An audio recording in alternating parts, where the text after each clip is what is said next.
நம்மள மாதிரி ஒரு ஆசாமி அவன் நம்மள மாதிரியே கற்பனை பண்ணான். அதாவது நாம தான் இந்த உலகத்துல ரொம்பவும் கஷ்டப்படுறோம், மற்றவங்க எல்லாம் சந்தோஷமா இருக்கிறாங்க அப்படின்னு அவன் நினைச்சுக்கிட்டான். அவன் ஒரு நாள் கடவுளை வேண்டிக்கிட்டானா, சுவாமி, இந்த உலகத்துல எவ்வளவோ பேர் இருக்கிறாங்க, ஒவ்வொருத்தருக்கும் ஒவ்வொரு விதமான கஷ்டம் இருக்கலாம், ஒத்துக்கிறேன். இருந்தாலும் எனக்கு அது கொஞ்சம் அதிகமா இருக்கிறது மாதிரி தெரியுது. அதனால நீங்க எனக்காக ஒரு சின்ன உதவி செஞ்சா போதும். அது வேற ஒண்ணும் இல்ல, என்கிட்ட இருக்கிற துயரங்களை இன்னொருத்தர் யாருகிட்டயாவது கொடுத்துருங்க, அவர்கிட்ட இருக்கிற துயரங்களை என்கிட்ட மாத்தி கொடுத்துருங்க. ஒரு மியூச்சுவல் டிரான்ஸ்பர், அவ்வளவுதான். அப்படி பண்ணிவிட்டா போதும் அப்படின்னு வேண்டிக்கிட்டானான். அன்னைக்கு ராத்திரியே அவன் ஒரு கனவு கண்டிருக்கான். வானத்திலிருந்து ஒரு குரல் கேட்டிருக்கு. அது என்ன சொல்லிச்சு தெரியுமா? ஏ ஜனங்களே, எல்லாரும் அவங்க கஷ்டங்களை ஒரு பையில போட்டு எடுத்துக்குங்க. அப்படி எடுத்துக்கிட்டு நேரா இந்த ஊர் எல்லையில இருக்கிற கோயிலுக்கு வந்து சேருங்க அப்படின்னு அந்த குரல். ஆஹா, கடவுள் நம்ம பிரார்த்தனைக்கு செவி சாய்ச்சுட்டார் அப்படின்னு சந்தோஷப்பட்டான் இவன்.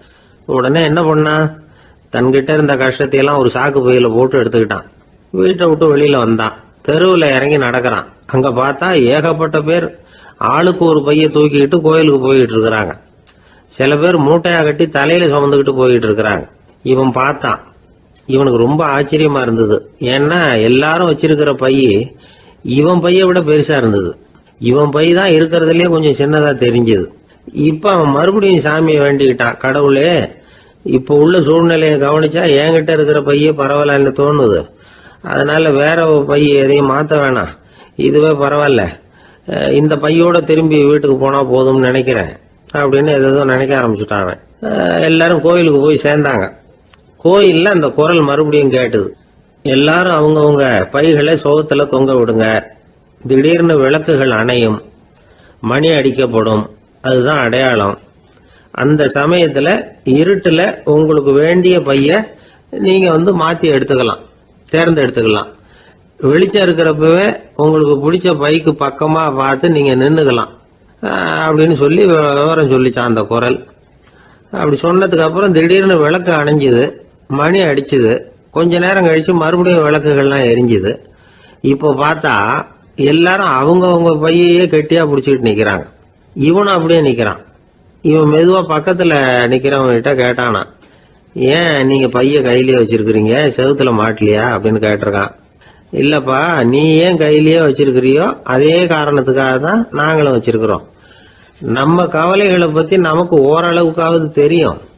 ஆனா மற்றவங்க கவலைகள் நமக்கு பரிச்சயம் இல்லாதவை, பழக்கம் இல்லாதது. அதனால நமக்கு தெரிஞ்ச கவலைகளை சமாளிக்கிறது சுலபம். தெரியாததை சமாளிக்கணும்னா மறுபடியும் ஆரம்பத்தில இருந்து ஆரம்பிக்கணும். அதனால பழைய நண்பர்களோட வாழறது தான் மேல் அப்படின்னு ஆனான். அதுக்கப்புறம் அவன் தன்னோட பைய போதும்னு வீட்டுக்கு திரும்பி வந்துட்டானான். இது ஒரு பெரியவர் சொல்லி இருக்கிற கதை. அதனால நம்ம கிட்ட இருக்கிற கஷ்டங்கள் தான் பெருசு, அதை இன்னொருத்தங்கிட்ட கொடுத்துட்டு மாத்திக்கலாம் அப்படின்னு நினைக்கிறது தப்பு. இதே மாதிரி இன்னொரு சம்பவம். ஒரு ஊர்ல ஒரு நாள் ராத்திரி ஆகாயத்திலிருந்து கடவுள் குரல் கேக்குது. இந்த ஊர்ல இருக்கிற ஜனங்கள்லாம் கொஞ்சம் கவனிங்க, உங்களுக்கு ஒரு செய்தி. அதாவது இங்க இருக்கிற ஜனங்கள்லயே கொஞ்சம் கூட கவலையே இல்லாத ஆள் யாருன்னு எனக்கு தெரியணும். அதனால எல்லாரும் அவங்க கவலைகளை ஒரு பையில போட்டு எடுத்துக்கிட்டு கோயிலுக்கு வாங்க அப்படின்னாரு கடவுள். உடனே வரிசையா எல்லாரும் வர ஆரம்பிச்சாங்க. எல்லார் கையிலயும் பை இருந்தது, சின்னதும் பெருசுமா. கவலையே இல்லாத ஆள் யாருன்னு தேடினார் கடவுள். ஒரே ஒரு ஆள் மட்டும் கையில எதுவும் இல்லாம வெறும் கையை வீசிக்கிட்டு ரொம்ப ஜாலியா நடந்து வந்துகிட்டு இருந்தான். கடவுள் அவங்ககிட்ட போனார். ஏன்பா, உனக்கு கவலையே இல்லையா அப்படின்னு கேட்டார்.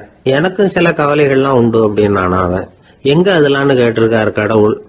பின்னாடி லாரியில வந்துகிட்டு இருக்கு அப்படின்னு அவன். ஒரு ஊர்ல ஒரு ஆள் இருந்தான். அவன் ஒரு நாள் கோயிலுக்கு போனான். கடவுள்கிட்ட வேண்டிக்கிட்டான், எனக்கு ஒரு 1,00,000 ரூபா நீ கொடுத்தா நான் உன் சன்னதியில் ஒரு தேங்காய் உடைக்கிறேன் அப்படின்னு வேண்டிக்கிட்டான். கடவுள் பார்த்தார். உடனே அவன் கண் முன்னாடி தோன்றினார். இந்தா நீ கேட்ட 1,00,000 ரூபாய் அப்படின்னு சொல்லி அவன் கையில் பணத்தை கொடுத்துட்டு மறைஞ்சிட்டார். இவனால் நம்பவே முடியல. இவ்வளவு சுலபமாக கிடைக்கும்னு தெரிஞ்சிருந்தா அனாவசியமாக ஒரு தேங்காய் உடைக்கிறேன்னு வேண்டியிருக்க வேண்டியது இல்லையே அப்படின்னு நினச்சான். இருந்தாலும் வேண்டுதலை நிறைவேற்ற வேண்டியது கடமை. அதுக்காக என்ன பண்ணான், பக்கத்தில் ஒரு கடைக்கு போனான். ஒரு தேங்காயை கையில் எடுத்தான். இது என்ன விலைன்னு கேட்டான். 5 ரூபான்னார் கடையில் இருந்தவர். அதிகமாக இருக்குதே விலைன்னா. அப்படின்னா ஒன்று செய்யுங்க, அடுத்த ஊருக்கு போங்க, அங்கே தென்னந்தோப்பு அதிகம், அதனால் அங்கே இதை விட குறைஞ்ச விலைக்கு கிடைக்கும் அப்படின்னார். சரின்னு அடுத்த ஊருக்கு கிளம்புனான். அங்கே போய் விசாரித்தான். ஒரு தேங்காய் 3 ரூபாய் விலைன்னாங்க. இதுவும் அதிகமாக தெரியுதேன்னா. அப்படின்னா ஒன்று செய்ய, அதுவும் அந்த ஆற்று ஓரமாக ஒரு தென்னை மரம் இருக்கு பார், அதில் நீயே ஏறி பறிச்சுக்கோ, ஒரு தேங்காய்க்கு 1 ரூபா கொடுத்தா போதும் அப்படின்னார் அந்த தோப்புக்கு சொந்தக்காரரு. இவனுக்கு மரம் ஏற தெரியாது, இருந்தாலும் ஆசை யாரை விட்டுது, விலை சல்லிசாக இருக்குதே. ஆற்று ஓரம் போனால் தட்டு தடுமாறி அந்த மரத்தில் ஏறினா அந்த தென்னை மரம் வளைஞ்சி ஆற்று பக்கம் போய் அப்புறம் நிமிர்ந்து இருந்தது. அதாவது மரத்தின் உச்சி சரியாக ஆற்றுக்கு நடுவில் இருந்தது. ஆற்றுல வெள்ளம் கரை புரண்டு ஓடிக்கிட்டு இருக்கு. இவன் கடவுள் கொடுத்த 1,00,000 ரூபாயை மடியில் வச்சு இறுக்கி கட்டிக்கிட்டான். உச்சிக்கு போய் காய் பறிக்கிற சமயத்தில் காற்று மழையும் பலமாக கலந்து அடிக்க ஆரம்பிச்சுட்டுது. கால் வழுக்கி விட்டுட்டுது. இவன் சடார்னு ஒரு தென்னை மட்டையை பிடிச்சிக்கிட்டு தொங்க ஆரம்பிச்சிட்டான். கீழே பயங்கரமான வெள்ளம், மடியில் 1,00,000 ரூபா பணம், என்ன செய்யறதுன்னு தவிக்கிறான். இந்த சமயம் கரையில் ஒரு யானை பாகன் யானையை குளிப்பாட்டிக்கிட்டு இருக்கிறான். அது அவன் கண்ணில் பட்டுது. ஐயா ஒரு உதவின்னு கத்துனான். அவன் என்ன செய்யணும்னு கேட்டான். உன் யானையை மெதுவாக இங்கே அழைச்சிட்டு வா, எனக்கு நேராக கீழே நிறுத்து, என் காலை பிடிச்சி மெதுவாக கீழே இறக்கி விட்ரு, என் மடியில் இருக்கிற பணத்தில் உனக்கு 10,000 ரூபா தரேன் அப்படின்னா. அவன் பார்த்தான். காலை கையை பிடிச்சா கூட எவனும் இந்த காலத்தில் 10 ரூபாய்க்கு மேலே தரமாட்டேங்கிறான், இவன் காலை பிடிச்சா 10,000 தர்றேங்கிறான் அப்படின்னு யோசனை பண்ணான். உடனே யானையை கொண்டுட்டு போனான். அவனுக்கு நேராக கீழே நிறுத்தினான். அவன் காலை பிடிச்சான். அவ்வளவுதான். அந்த நேரம் பார்த்து யானை மெதுவாக நடந்து அப்பால் போட்டுது. இப்போ யானை பாகன் அவன் காலை கெட்டியாக பிடிச்சிக்கிட்டு தொங்குறான். பரிதாபமாக மேலே பார்க்குறான். அவன் மட்டையை பிடிச்சிக்கிட்டு தொங்குறான். இப்போ யானை பாகன் சொல்கிறான், தம்பி மட்டையை விட்டுறாத, கெட்டியாக பிடிச்சிக்கோ, நான் உனக்கு 10,000 ரூபா தரேன், இதோ மடியில் தான் வச்சுருக்கேன்னா. மேலே தொங்குறவனுக்கு இந்த நிலைமையிலேயும் ஒரு சந்தோஷம், மேற்கொண்டு ஒரு 10,000 ரூபா நமக்கு கிடைக்கும் போல இருக்கே அப்படின்னு. இந்த சமயத்தில் ஒருத்தன் ஒட்டகத்தை ஓட்டிகிட்டு வந்தான் அந்த பக்கமாக குளிப்பாட்டுறதுக்கு. யானை பாகம் பார்த்துட்டான். ஐயா ஒட்டகக்காரரே, அதை இங்கே கொண்டுட்டு வா, எங்கள் காலை பிடிச்சி பத்திரமா இறக்கி விடு, நாங்கள் பணம் கொடுக்குறோம்னா. அவனும் பணத்துக்கு ஆசைப்பட்டு வந்தான். அவன் காலை பிடிக்கிற சமயம் ஒட்டகமும் நழுவி போட்டுது. இப்போ 3 பேருமே வரிசையாக தொங்குறாங்க. ஒட்டகக்காரன் கத்துறான், தம்பி மட்டையை விட்டுறாத, கெட்டியாக பிடிச்சிக்கோ, நான் என் மடியில் இருக்கிற 5,000 உனக்கு தந்துடுறேன்னா. மேலே தொங்குறவனுக்கு இன்னமும் சந்தோஷம், இவனும் பணம் தர்றேங்கிறான், அப்படின்னா இன்றைக்கி நமக்கு மொத்த பண வரவு எவ்வளவு அப்படின்னு ஒவ்வொன்றா கூட்டி பார்க்க ஆரம்பித்தான். மனக்கணக்கு சரியாக வரல. அதனால் அப்படியே விரலை விட்டு எண்ண ஆரம்பித்தான். அவ்வளவுதான், மட்டையை விட்டுட்டு கை நழுவி வந்துட்டுது. 3 பேரும் பொத்துன்னு ஆற்றுல விழுந்தாங்க. படாத பாடுபட்டு தட்டு தடுமாறி கரைக்கு வந்து சேர்ந்தாங்க. 3 பேர் மடியில் இருந்த பணமும் ஆற்றோட போட்டுது. பேராசை பெருநஷ்டம் அப்படின்னு ஒரு பழமொழி இருக்குல்ல, அதை விளக்கறதுக்காக சொல்லப்பட்ட கதை இது. இந்த காலத்தில் ஒருத்தர் ஒரு நீச்சல் குளத்தில் நீச்சல் அடிச்சுக்கிட்டு இருக்கிறார். காவலுக்கு இருந்தவர் அதை கவனிச்சுட்டார். கரையிலேருந்து சத்தம் போட்டாராம், இதோ பாருங்க, இங்கே ராத்திரி 8 மணிக்கு மேலே நீச்சல் அடிக்கிறது சட்டப்படி குற்றம், அதுக்கு அனுமதி கிடையாது, தெரியாதா உங்களுக்கு அப்படின்னாராம். இதுக்கு அவர், ஐயையோ நான் நீச்சல் அடிக்க வந்தவன் இல்லைங்க, சும்மா சுற்றி பார்க்க வந்தவன், தடுமாறி குளத்தில் விழுந்துட்டேன், நீச்சல் தெரியாது, அதனால் தத்தளிச்சுக்கிட்டு இருக்கிறேன் அப்படின்னு கத்துனாராம். கரையில் இருந்தவர் பார்த்தார். ஓ அப்படின்னா சரி, அதுக்கு ஒன்றும் தடை இல்லை அப்படின்னு சொல்லிவிட்டு அவர் பாட்டுக்கு நடந்து போயிட்டாராம். ஒரு பெரிய அரசன் இந்த உலகம் பூராவையும் ஆண்டுகிட்டு இருந்தான். ரொம்ப காலம் அப்படி அரசாட்சி பண்ணிக்கிட்டு இருந்தான். திடீர்னு அவனுக்கும் சில எதிரிகள் முளைச்சாங்க. அவங்கெல்லாம் ஒன்று சேர்ந்து இவனை தோற்கடிச்சுட்டாங்க. தோற்று போனதும் இவனுக்கு பயம் வந்துட்டுது, எங்கே எதிரிகள் நம்ம கொண்டுடுவாங்களோ அப்படின்னு. வெளியில் வந்தால் தனக்கு ஆபத்துன்னு பயந்துக்கிட்டு யாருக்கும் தெரியாமல் ஒரு குகைக்குள்ளே போய் பதுங்கி கிடக்கிறான். நிலைமையை பாருங்கள். முதல் நாள் அரண்மனையில் அதிகாரம் பண்ணிக்கிட்டு இருந்தவன் மறுநாள் குகையில் பயந்து போய் பதுங்கி கிடக்கிறான். ராத்திரி நேரம் வந்தது, பசி வயத்தை கிள்ளுது, பிச்சை எடுத்து சாப்பிட வேண்டிய நிலைமை. பிச்சை எடுக்கிறதுக்கு பாத்திரம் வேணுமே, என்ன பண்ணுறது அப்படின்னு அங்கேயும் இங்கேயும் பார்க்குறான். ஒரு மூலையில் யாரோ விட்டுட்டு போனால் ஒரு ஓடு கிடக்குது. அதை எடுத்துக்கிட்டு புறப்பட்டான். இருட்டில் வழி புரியல. ஏதோ ஒரு யூகத்தில் காலை மெதுவாக எடுத்து வச்சு நடந்து போயிட்டுருக்கிறான். வழியில் ஒரு கருப்பு நாய் படுத்து கிடந்தது. இருட்டில் அவன் இது கண்ணுக்கு சரியாக தெரியல. அவனுக்கு தவறி போய் காலை வச்சுட்டான். அது மேலே நாய் சும்மா இருக்குமா, வள்ளுன்னு விழுந்து கடிச்சு விட்டுது. காலை பார்க்குறான், காலத்தையும் நினச்சி பார்க்குறான். அரண்மனையில் வந்து வீரக்கழல் அணிந்த காலை உடைய மன்னா அப்படின்னு புகழ்வாங்களே புலவர்கள்லாம். ஆனால் அது இன்னைக்கு நாய் கடித்த காலம் ஆயிட்டுதே அப்படின்னு நினைக்கிறான். அது மட்டும் இல்லை, முன்னாடியெல்லாம் பொற்கிண்ணங்களில் தான் அவன் சாப்பிடுவான். ஆனால் இப்போது உடஞ்சி போன ஓட்டு, அது ஓட்டை வந்து கையில் வச்சுக்கிட்டு நிற்கிறான். அதில் ஏதாவது யாராவது சாப்பாடு போடுவாங்களான்னு. முன்னாடியெல்லாம் நிறைய பேர் அரண்மனைக்கு வருவாங்க. அரசருக்கு காணிக்கைன்னு சொல்லி இவன் காலடியில் கொண்டாந்து கொட்டுவாங்க. அப்போல்லாம் இவன் அந்த ஜனங்களுடைய முகத்தை திரும்பி கூட பார்க்கறதில்ல, ரொம்ப கர்வமாக உட்காந்துருப்பான். அதே ஆள் இன்றைக்கி எல்லார் கண்ணுலேயும் படுறது மாதிரி பிச்சை எடுத்துக்கிட்டு இருக்கிறான். அப்போலாம் காணிக்கைகளை வந்து தன்னுடைய கையால் வாங்கிறது தனக்கு கௌரவ குறைச்சல்னு நினச்சி தன்னுடைய வேலைக்காரங்களை விட்டு தான் அதை வாங்க சொல்லுவான். இப்போ பார்த்தீங்கன்னா அவனே தன் கையாலேயே பிச்சை வாங்குறான். நினச்சி பாருங்க, அந்த மனுஷன் முத நாள் அரசன், மறுநாள் பிச்சைக்காரன். எவ்வளோ வித்தியாசம்! செல்வம் தான் இப்படி ஒரு வித்தியாசம் ஏற்படுறதுக்கு காரணம். அப்படிப்பட்ட செல்வம் வாழ்க்கையை நடத்துறதுக்கு நமக்கு தேவைதான். ஆனால் அதையே நாம் அடைய வேண்டிய பயனாக நினைக்கிறோம் பாருங்க, அதுதான் வேடிக்கை. இதை வந்து நம்மாழ்வார் அழகாக ஒரு பாசுரத்தில் சொல்கிறார். ஒரு நாயகமாய் ஓட உலகுடன் ஆண்டவர், கருணாய் கவர்ந்த காலர், சிதைகிய பானையர், பெருநாடு காண இம்மையிலே பிச்சைதாம் கொள்வர், திருநாரணன் தாழ் காலம் பெற சிந்தித்து உய்மினோ அப்படிங்கிறார் நம்மாழ்வார். ஒரு பெரிய பணக்காரர் ஒரு துறவிகிட்ட போய், சாமி என்கிட்ட நிறைய பணம் இருக்குது, இருந்தாலும் நிம்மதி இல்லை, என்னால் நிம்மதியாக இருக்க முடியல, என்ன காரணம்னு கேட்டாராம். உடனே அந்த துறவி இதுக்கு நேரடியாக பதில் சொல்லாமல் பக்கத்தில் நின்றுக்கிட்டு இருந்த ஒரு குழந்தைய கூப்பிட்டார். அது ஓடியாந்தது. ஒரு ஆப்பிள் பழத்தை எடுத்து அது கையில் கொடுத்தார். அதை வாங்கிக்கிட்டு குழந்தை சிரிச்சுது. இன்னொரு பழத்தை எடுத்து கொடுத்தார். அதை இன்னொரு கையில் வாங்கிட்டு சிரிச்சுது. மூணாவது ஆப்பிளை எடுத்து கொடுத்தார். 2 பழத்தையும் நெஞ்சில் அணைச்சிக்கிட்டு 3ஆவது பழத்தையும் வாங்கிறதுக்கு முயற்சி பண்ணிச்சு. ஆனால் அது உடனே நழுவி கீழே விழுந்து உருண்டு ஓடிச்சு. ஏற்கனவே இருந்ததும் விழுந்துட்டுது. இப்போ அந்த குழந்தை அழ ஆரம்பிச்சுட்டுது. இப்போ அந்த துறவி பணக்காரர்கிட்ட சொன்னாராம், குழந்தைய கவனிச்சியா, 2 ஆப்பிள் போதும்னு அது நினச்சிருந்தா இப்போ அது அழ வேண்டிய அவசியம் வந்திருக்குமா அப்படின்னாராம். எதுவுமே அளவுக்கு மிஞ்சினா துன்பந்தான். இந்த காலத்தில் இதெல்லாம் யார் காதில் வாங்குறாங்க? ஒருத்தனை நல்ல வழிக்கு கொண்டு வரணும்னு நினச்சி அவனை கூப்பிட்டு உட்கார வச்சு இந்த கதையை சொல்லிகிட்டு இருந்தாங்க. சொல்லிவிட்டு அந்த குழந்தை செஞ்சது தப்பு தானே அப்படின்னு கேட்டிருக்கிறாங்க. ஆமாம், தப்பு தான், நானாக இருந்தால் அப்படி செஞ்சுருக்க மாட்டேன் நானா இவன். 2 பழமே போதும்னு சொல்லியிருப்பியா அப்படின்னு கேட்டிருக்காங்க. அப்படி இல்லைங்க, அவர் கொடுக்க கொடுக்க ஒவ்வொரு பழமாக வாங்கி பின்னாடி வச்சுட்டு மறுபடியும் கையை நீட்டுவேன் அப்படிங்கிறானா. இவெல்லாம் எந்த காலத்தில் திருந்துறது? ஒரு காட்டுல ஒரு முனிவர் இருந்தார். ஒரு நாள் அவரை தேடிட்டு 4 பேர் வந்தாங்க. சுவாமி, எங்களுக்கு ரொம்ப நாளா ஒரு சந்தேகம்னாங்க. என்னன்னு கேட்டார். இந்த உலகத்துல எவ்வளவோ காரியங்கள் நடக்குது, எது நியாயம் எது அநியாயம் அப்படின்னு புரிஞ்சுக்க முடியலன்னாங்க. அது யாராலையும் புரிஞ்சுக்க முடியாதுன்னார் முனிவர்.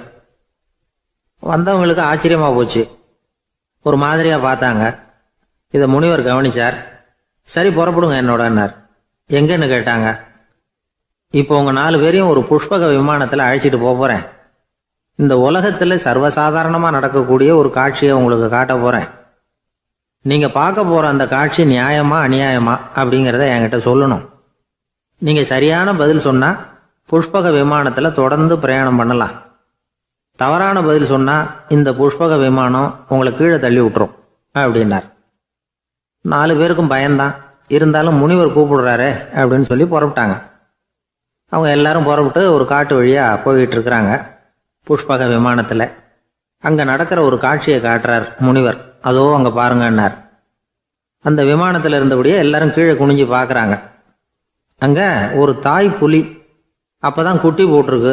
குட்டிகளை ஈன்ற உடனே பசிக்கு இறை தேடி அந்த பக்கமா வருது. அதே நேரம் ஒரு தாய் மான், அதுவும் அப்பதான் குட்டி போட்டிருக்கு. அதுவும் இதே மாதிரி குட்டிகளை ஈன்ற உடனே பசிக்கு இறை தேடி அந்த பக்கமா வருது. இப்போ அந்த புலி அந்த மானை அடிச்சு போட்டுடுது. அதுவும் சாப்பிடுது, குட்டிகளுக்கும் கொடுக்குது.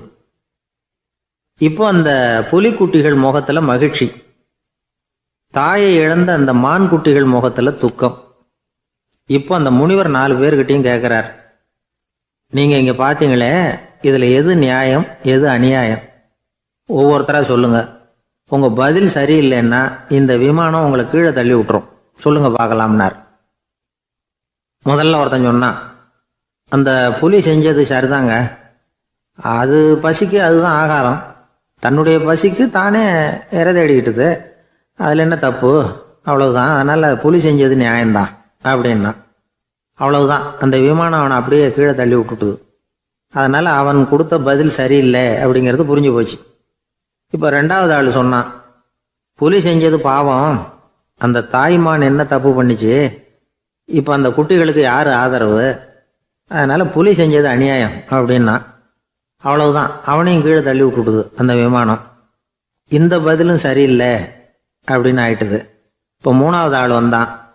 முதல்ல 2 பேர் கீழே விழுந்ததை பார்த்துக்கிட்டு இருந்தான்.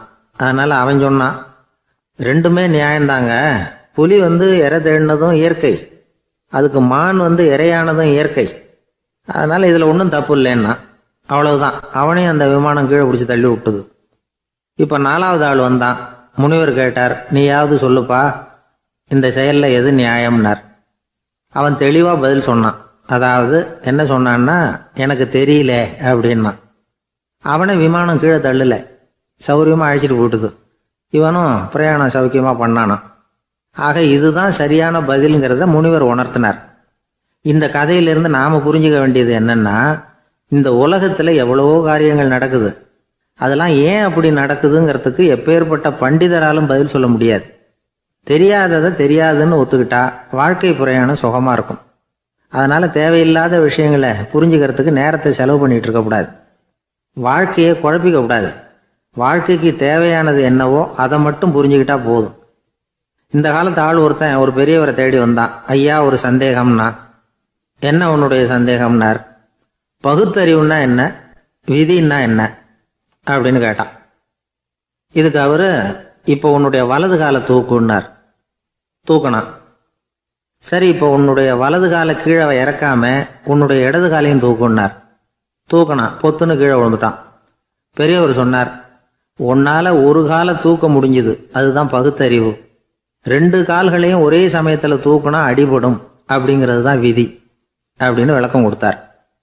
இவன் தன்னுடைய விதியை நொந்துக்கிட்டே இடுப்பை பிடிச்சிக்கிட்டு அங்கேருந்து நடந்து போயிட்டானான். ஒரு காட்டில் ஒரு நரி இருந்தது. ஒரு நாள் காலை நேரம் அது தன்னுடைய இருப்பிடத்திலிருந்து வெளியில் வந்தது. கொஞ்சம் தூரம் நடந்து வந்தது. அப்போ தான் அது தன்னோட நிழலை கவனித்து பார்த்தது. பார்த்தா அது ரொம்ப நீளமாக பெருசாக இருக்குது. காலை நேரத்தில் நிழல் அப்படி தானே இருக்கும். ஆனால் அந்த நரிக்கு அந்த விஷயம் தெரியல.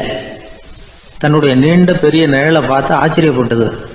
ஆஹா, நாம் இவ்வளவு பெருசாக இருக்கிறோம் அப்படின்னா என்னுடைய காலை சாப்பாட்டுக்கு ஒரு யானை இல்லைன்னா ஒரு ஒட்டகம் கிடைச்சாதான் சரியாக இருக்கும் போல இருக்கு அப்படின்னு முடிவு பண்ணிக்கிட்டுது.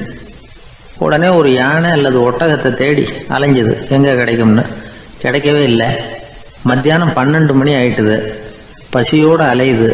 இப்போ தன்னோட நிழலை பார்த்தது. அது மத்தியான நிழல் எப்படி இருக்கும், அது ரொம்பவும் குறுகி போய் தெரிஞ்சுது. உடனே அந்த நரி என்ன நினச்சிக்கிட்டு தான் தெரியுமா, காலை ஆகாரம் சாப்பிடாததுனால நம்ம உடம்பு இப்படி அழிச்சு போட்டுதே அப்படின்னு நினச்சிக்கிட்டு தான். கொஞ்ச நேரம் கழித்து மறுபடியும் தன்னுடைய நிழலை பார்க்குது. அது இன்னமும் குறுகி போய் காலடியிலேயே வந்துட்டுது. அதுக்கு பயமாக போயிடுது. ஐயையோ, இன்னும் கொஞ்ச நேரத்தில் நாம் இறந்துருவோம் போல இருக்க, இப்போ என்ன செய்யறது? இந்த சமயத்தில் ஒரு எறும்பு கிடைச்சா கூட போதும், அதை நம்ம காலை ஆகாரமாக நினச்சி சாப்பிட்டுள்ளாமே அப்படின்னு நினச்சிதான். நம்முடைய நிழல் கூட நம்மளை மாதிரியே தான் அடிக்கடி மாறிக்கிட்டே தான் இருக்குது. அது எப்பவும் ஒரே மாதிரி இருக்கிறது இல்லை. மனிதனுக்கு ஏற்படுகிற தன்முனைப்பு இருக்கு பாருங்க, ஈகோ, அது கூட ஒரு நிழல் மாதிரி தானா. அப்படி நினைக்க ஆரம்பிச்சுட்டா அதனால ஏதும் பிரச்சனை வராதான்.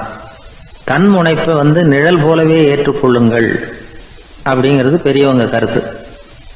ஒரு காரியத்தை வெற்றிகரமாக நல்ல விதமாக செஞ்சு முடிக்கிறோம்னு வச்சுக்கோங்க, அந்த சமயத்தில் ஒரு வித நுட்பமான தற்பெருமை நமக்குள்ள உண்டாகுது.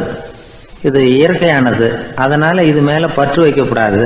அப்படி வைக்க ஆரம்பிச்சுட்டா அந்த தற்பெருமை ஒரு நிரந்தர விருந்தாளியாக நம்மகிட்ட தங்கிக்கும். நம்ம நிழல் எப்படின்னு பாருங்க, நாம் நடக்கும் பொழுது நம்ம பின்னாடியே வரும். தன்முனைப்பையும் அப்படியே நினச்சிக்கோங்க. நிழல் யாருக்கும் எந்த பிரச்சனையையும் உண்டாக்குறது இல்லை. ஆனால் அந்த நிழலை கண்டே நாம் பயப்பட ஆரம்பிச்சுட்டா நாம் எதுலேயும் வெற்றி காண முடியாது. நிழலோட சண்டை போடக்கூடாது. அது மாதிரி தன்முனைப்போடவும் நாம் சண்டை போட வேண்டியதில்லை. இல்லாத ஒன்றோடு சண்டை போடுறது எப்படின்னா, அது இருட்டோட சண்டை போடுறது மாதிரி. நாம் நிழல் கிடையாது, நம்ம கிட்ட இருக்கிற தன்முனைப்பு ஒரு நிழல். நம்ம நிழலையும் நமக்கு சமமா பார்க்குறோம் பாருங்க, அங்கதான் சிக்கலே ஆரம்பம். இப்போ நாம நடந்து போயிட்டு இருக்கிறோம், நம்ம நிழல் வந்து தரையில விழுது. யாரோ ஒருத்தர் நம்ம நிழல் மேல காலை வச்சு நடந்து போறார். உடனே அவர்கிட்ட சண்டைக்கா போறோம், ஏண்டா என் நிழலை மிதிச்ச அப்படின்னு. நமக்கு தெரியும் அது நிழல் தாங்கிறது. அவர் உங்க மேல நடக்கல, உங்களுடைய நிழல் மேலதான் நடக்கிறார். அது மாதிரி உங்க தன்முனைப்பின் மேல யாராவது நடந்தா உங்களை அவமானப்படுத்துறதா நினைக்கிறீங்க. காரணம், நாமளும் நம்ம தன்முனைப்பும் ஒண்ணுங்கிற நினைப்பு தான் காரணம், மற்றபடி வேற ஒண்ணும் கிடையாது. நம்ம நிழல் மேல நடக்கிறவர் நம்மளை காயப்படுத்துறது இல்லை. தன்முனைப்பை வேண்டாத ஒன்னாவும் பார்க்க வேண்டியதில்லை. அது வந்து இயற்கை. நிழலை வந்து உங்க முன்னாடி வைக்க வேணாம், அது உங்க பின்னாடியே இருக்கட்டும். நிழலின் நிழலாகி விடாதீர்கள், நீங்கள் நீங்களாகவே இருங்கள். இதுதான் சான்றோர் சிந்தனை. ஒரு பேருந்துல ஒரே நெரிசல். ஒருத்தர் பக்கத்துல நின்றுகிட்டு இருந்தவர்கிட்ட ரொம்ப பணிவா விசாரிச்சார், ஏன் சார் நீங்க ஏதாவது பெரிய உத்தியோகத்துல இருக்கிறீங்களா அப்படின்னார். அப்படிலாம் ஒண்ணும் இல்லைங்கன்னார் அவரு. அப்படின்னா வேற ஏதாவது அரசியல்ல பெரிய பதவியில் இருக்கிறீங்களா அப்படின்னு கேட்டார். அதுவும் இல்லைங்கன்னார்.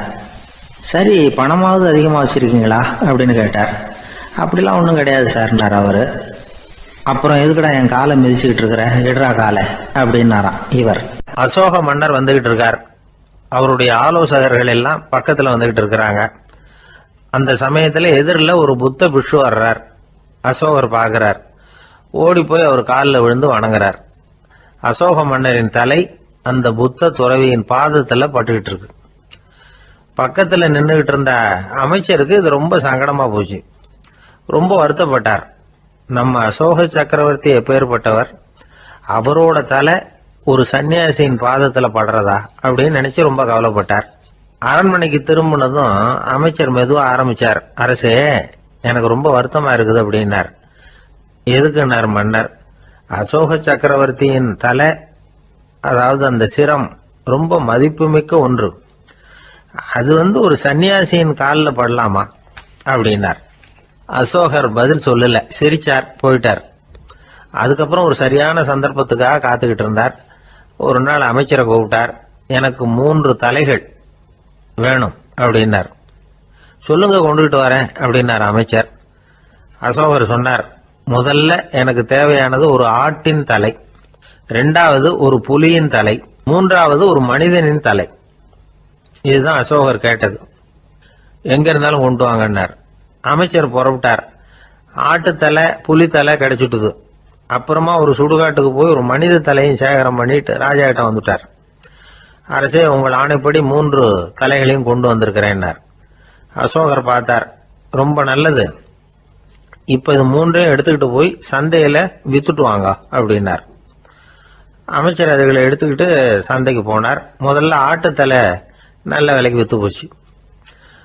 நல்ல விலை கொடுத்து வாங்கிட்டு போட்டாங்க. அடுத்தபடியா புலி தலைய ஒருத்தர் வாங்கிட்டார். அதை பாடம் பண்ணி வீட்டில் மாட்டி வைக்கலாமே அப்படின்னு நினைச்சு அதையும் வாங்கிட்டு போட்டார். மனித தலையை மட்டும் வாங்குறதுக்கு யாரும் முன் வரல. எல்லாரும் அதை பார்த்துட்டு விலகி போக ஆரம்பிச்சாங்க. அமைச்சர் திரும்பி வந்தார். அரசே, இந்த தலையை மட்டும் யாரும் வாங்க மாட்டேங்கிறாங்க அப்படின்னார்.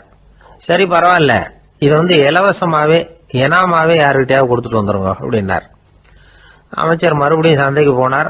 இதை இலவசமா தரேன், இதை வாங்கிக்கோங்க அப்படின்னார். அப்பவும் அதை யாரும் வாங்கிக்கிறதுக்கு தயாரா இல்லை. மறுபடியும் திரும்பி வந்து மன்னர்கிட்ட விவரத்தை சொன்னார். இப்போ மன்னர் சொல்றார், அமைச்சரே, உயிர் இருக்கிற வரைக்கும் தான் இந்த தலைக்கு மதிப்பு. ஜீவன் போனதுக்கு அப்புறம் அதோட மதிப்பும் போயிடுது. அதனால மதிப்பு இருக்கும் பொழுதே பெரியவர்கள் பாதம் பணிந்து அந்த புனிதத்தை வந்து பெற்றுக்கொள்ளணும் அப்படின்னார். பணிவுங்கிறது வேற, அடிமைத்தனம்ங்கிறது வேற. பெரியவர்களை பணிவது நமக்கு பெருமை தரக்கூடிய விஷயம். இதை வந்து மனசுல வச்சுக்கிட்டு எப்போ காலில் விழணும், எப்போ காலில் விழக்கூடாது அப்படிங்கிறத முடிவு பண்ணிக்கணும். ஒரு சாதாரண ஆள் நடந்து வந்துகிட்டு இருந்தார். எதிரில் வந்த ஒரு பெரிய மனுஷன் ஓடி போய் அவர் காலில் விழுந்து தன்னுடைய தலையை அவர் பாதத்தில் கொண்டு போய் வச்சார். கொஞ்ச நேரம் கழிச்சு எழுந்திரிச்சு வந்துட்டார். வந்த பிறகு இவரை கேட்டேன், ஏன் திடீர்னு ஓடி போய் அந்த ஆளு காலில் விழுந்தீங்க அப்படின்னு. அவர் போட்டிருக்கிறது என்னோட காணாம போன செருப்பான்னு கண்டுபிடிக்கிறதுக்காக அப்படி விழுந்தேன் அப்படின்னார். ஒரு நாள் ஒரு 10-15 பள்ளிக்கூடத்து பிள்ளைங்க தேடிட்டு வந்தாங்க. உங்களை பார்த்துட்டு தான் போகணும், அதுக்காக தான் வந்திருக்கோம்னாங்க. என்ன விஷயம்னு கேட்டோம். நாங்கள்லாம் கூடி ஒரு முடிவு பண்ணியிருக்கிறோம், அதை உங்ககிட்ட சொல்லணும் அப்படின்னாங்க. அதுவும் ஒரு வாண்டு பையன் அதை சொன்னான். என்ன முடிவு அது அப்படின்னு கேட்டோம் ரொம்ப ஆர்வமாக. அதை இப்போ சொல்ல மாட்டோம், எங்களுக்கு பிடிக்கிற மாதிரி ஏதாவது ஒரு தகவல் சொன்னால் அதுக்கப்புறம் நாங்கள் அதை சொல்கிறோம் அப்படின்னா அந்த வாண்டு பையன். சரி, சின்ன பையன்கிட்ட இன்றைக்கி வசமாக மாட்டிக்கிட்டோம் அப்படின்னு நினச்சிக்கிட்டு அவங்களுக்கு தகுந்த மாதிரி ஒரு கதை சொல்ல ஆரம்பித்தோம்.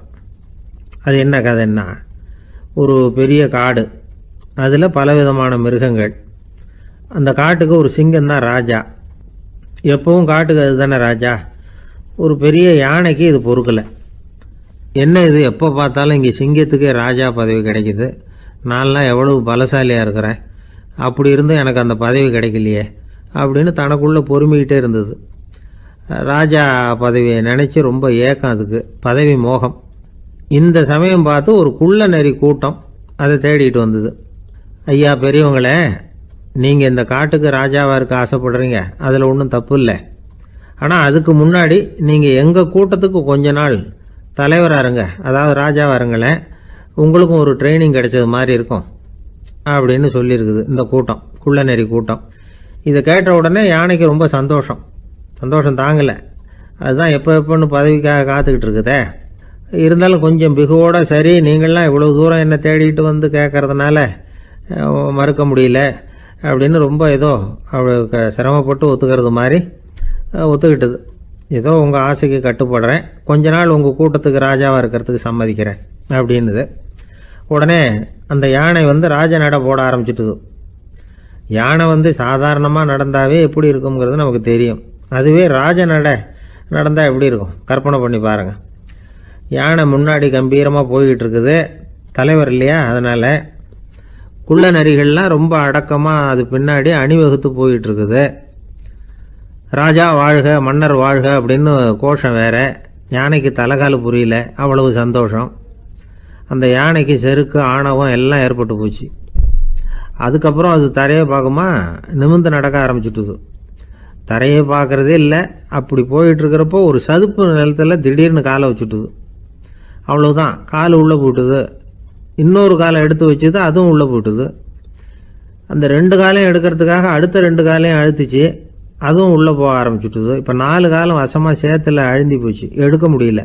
குள்ள நரிகள்லாம் அதை சுற்றி சுற்றி வந்தது.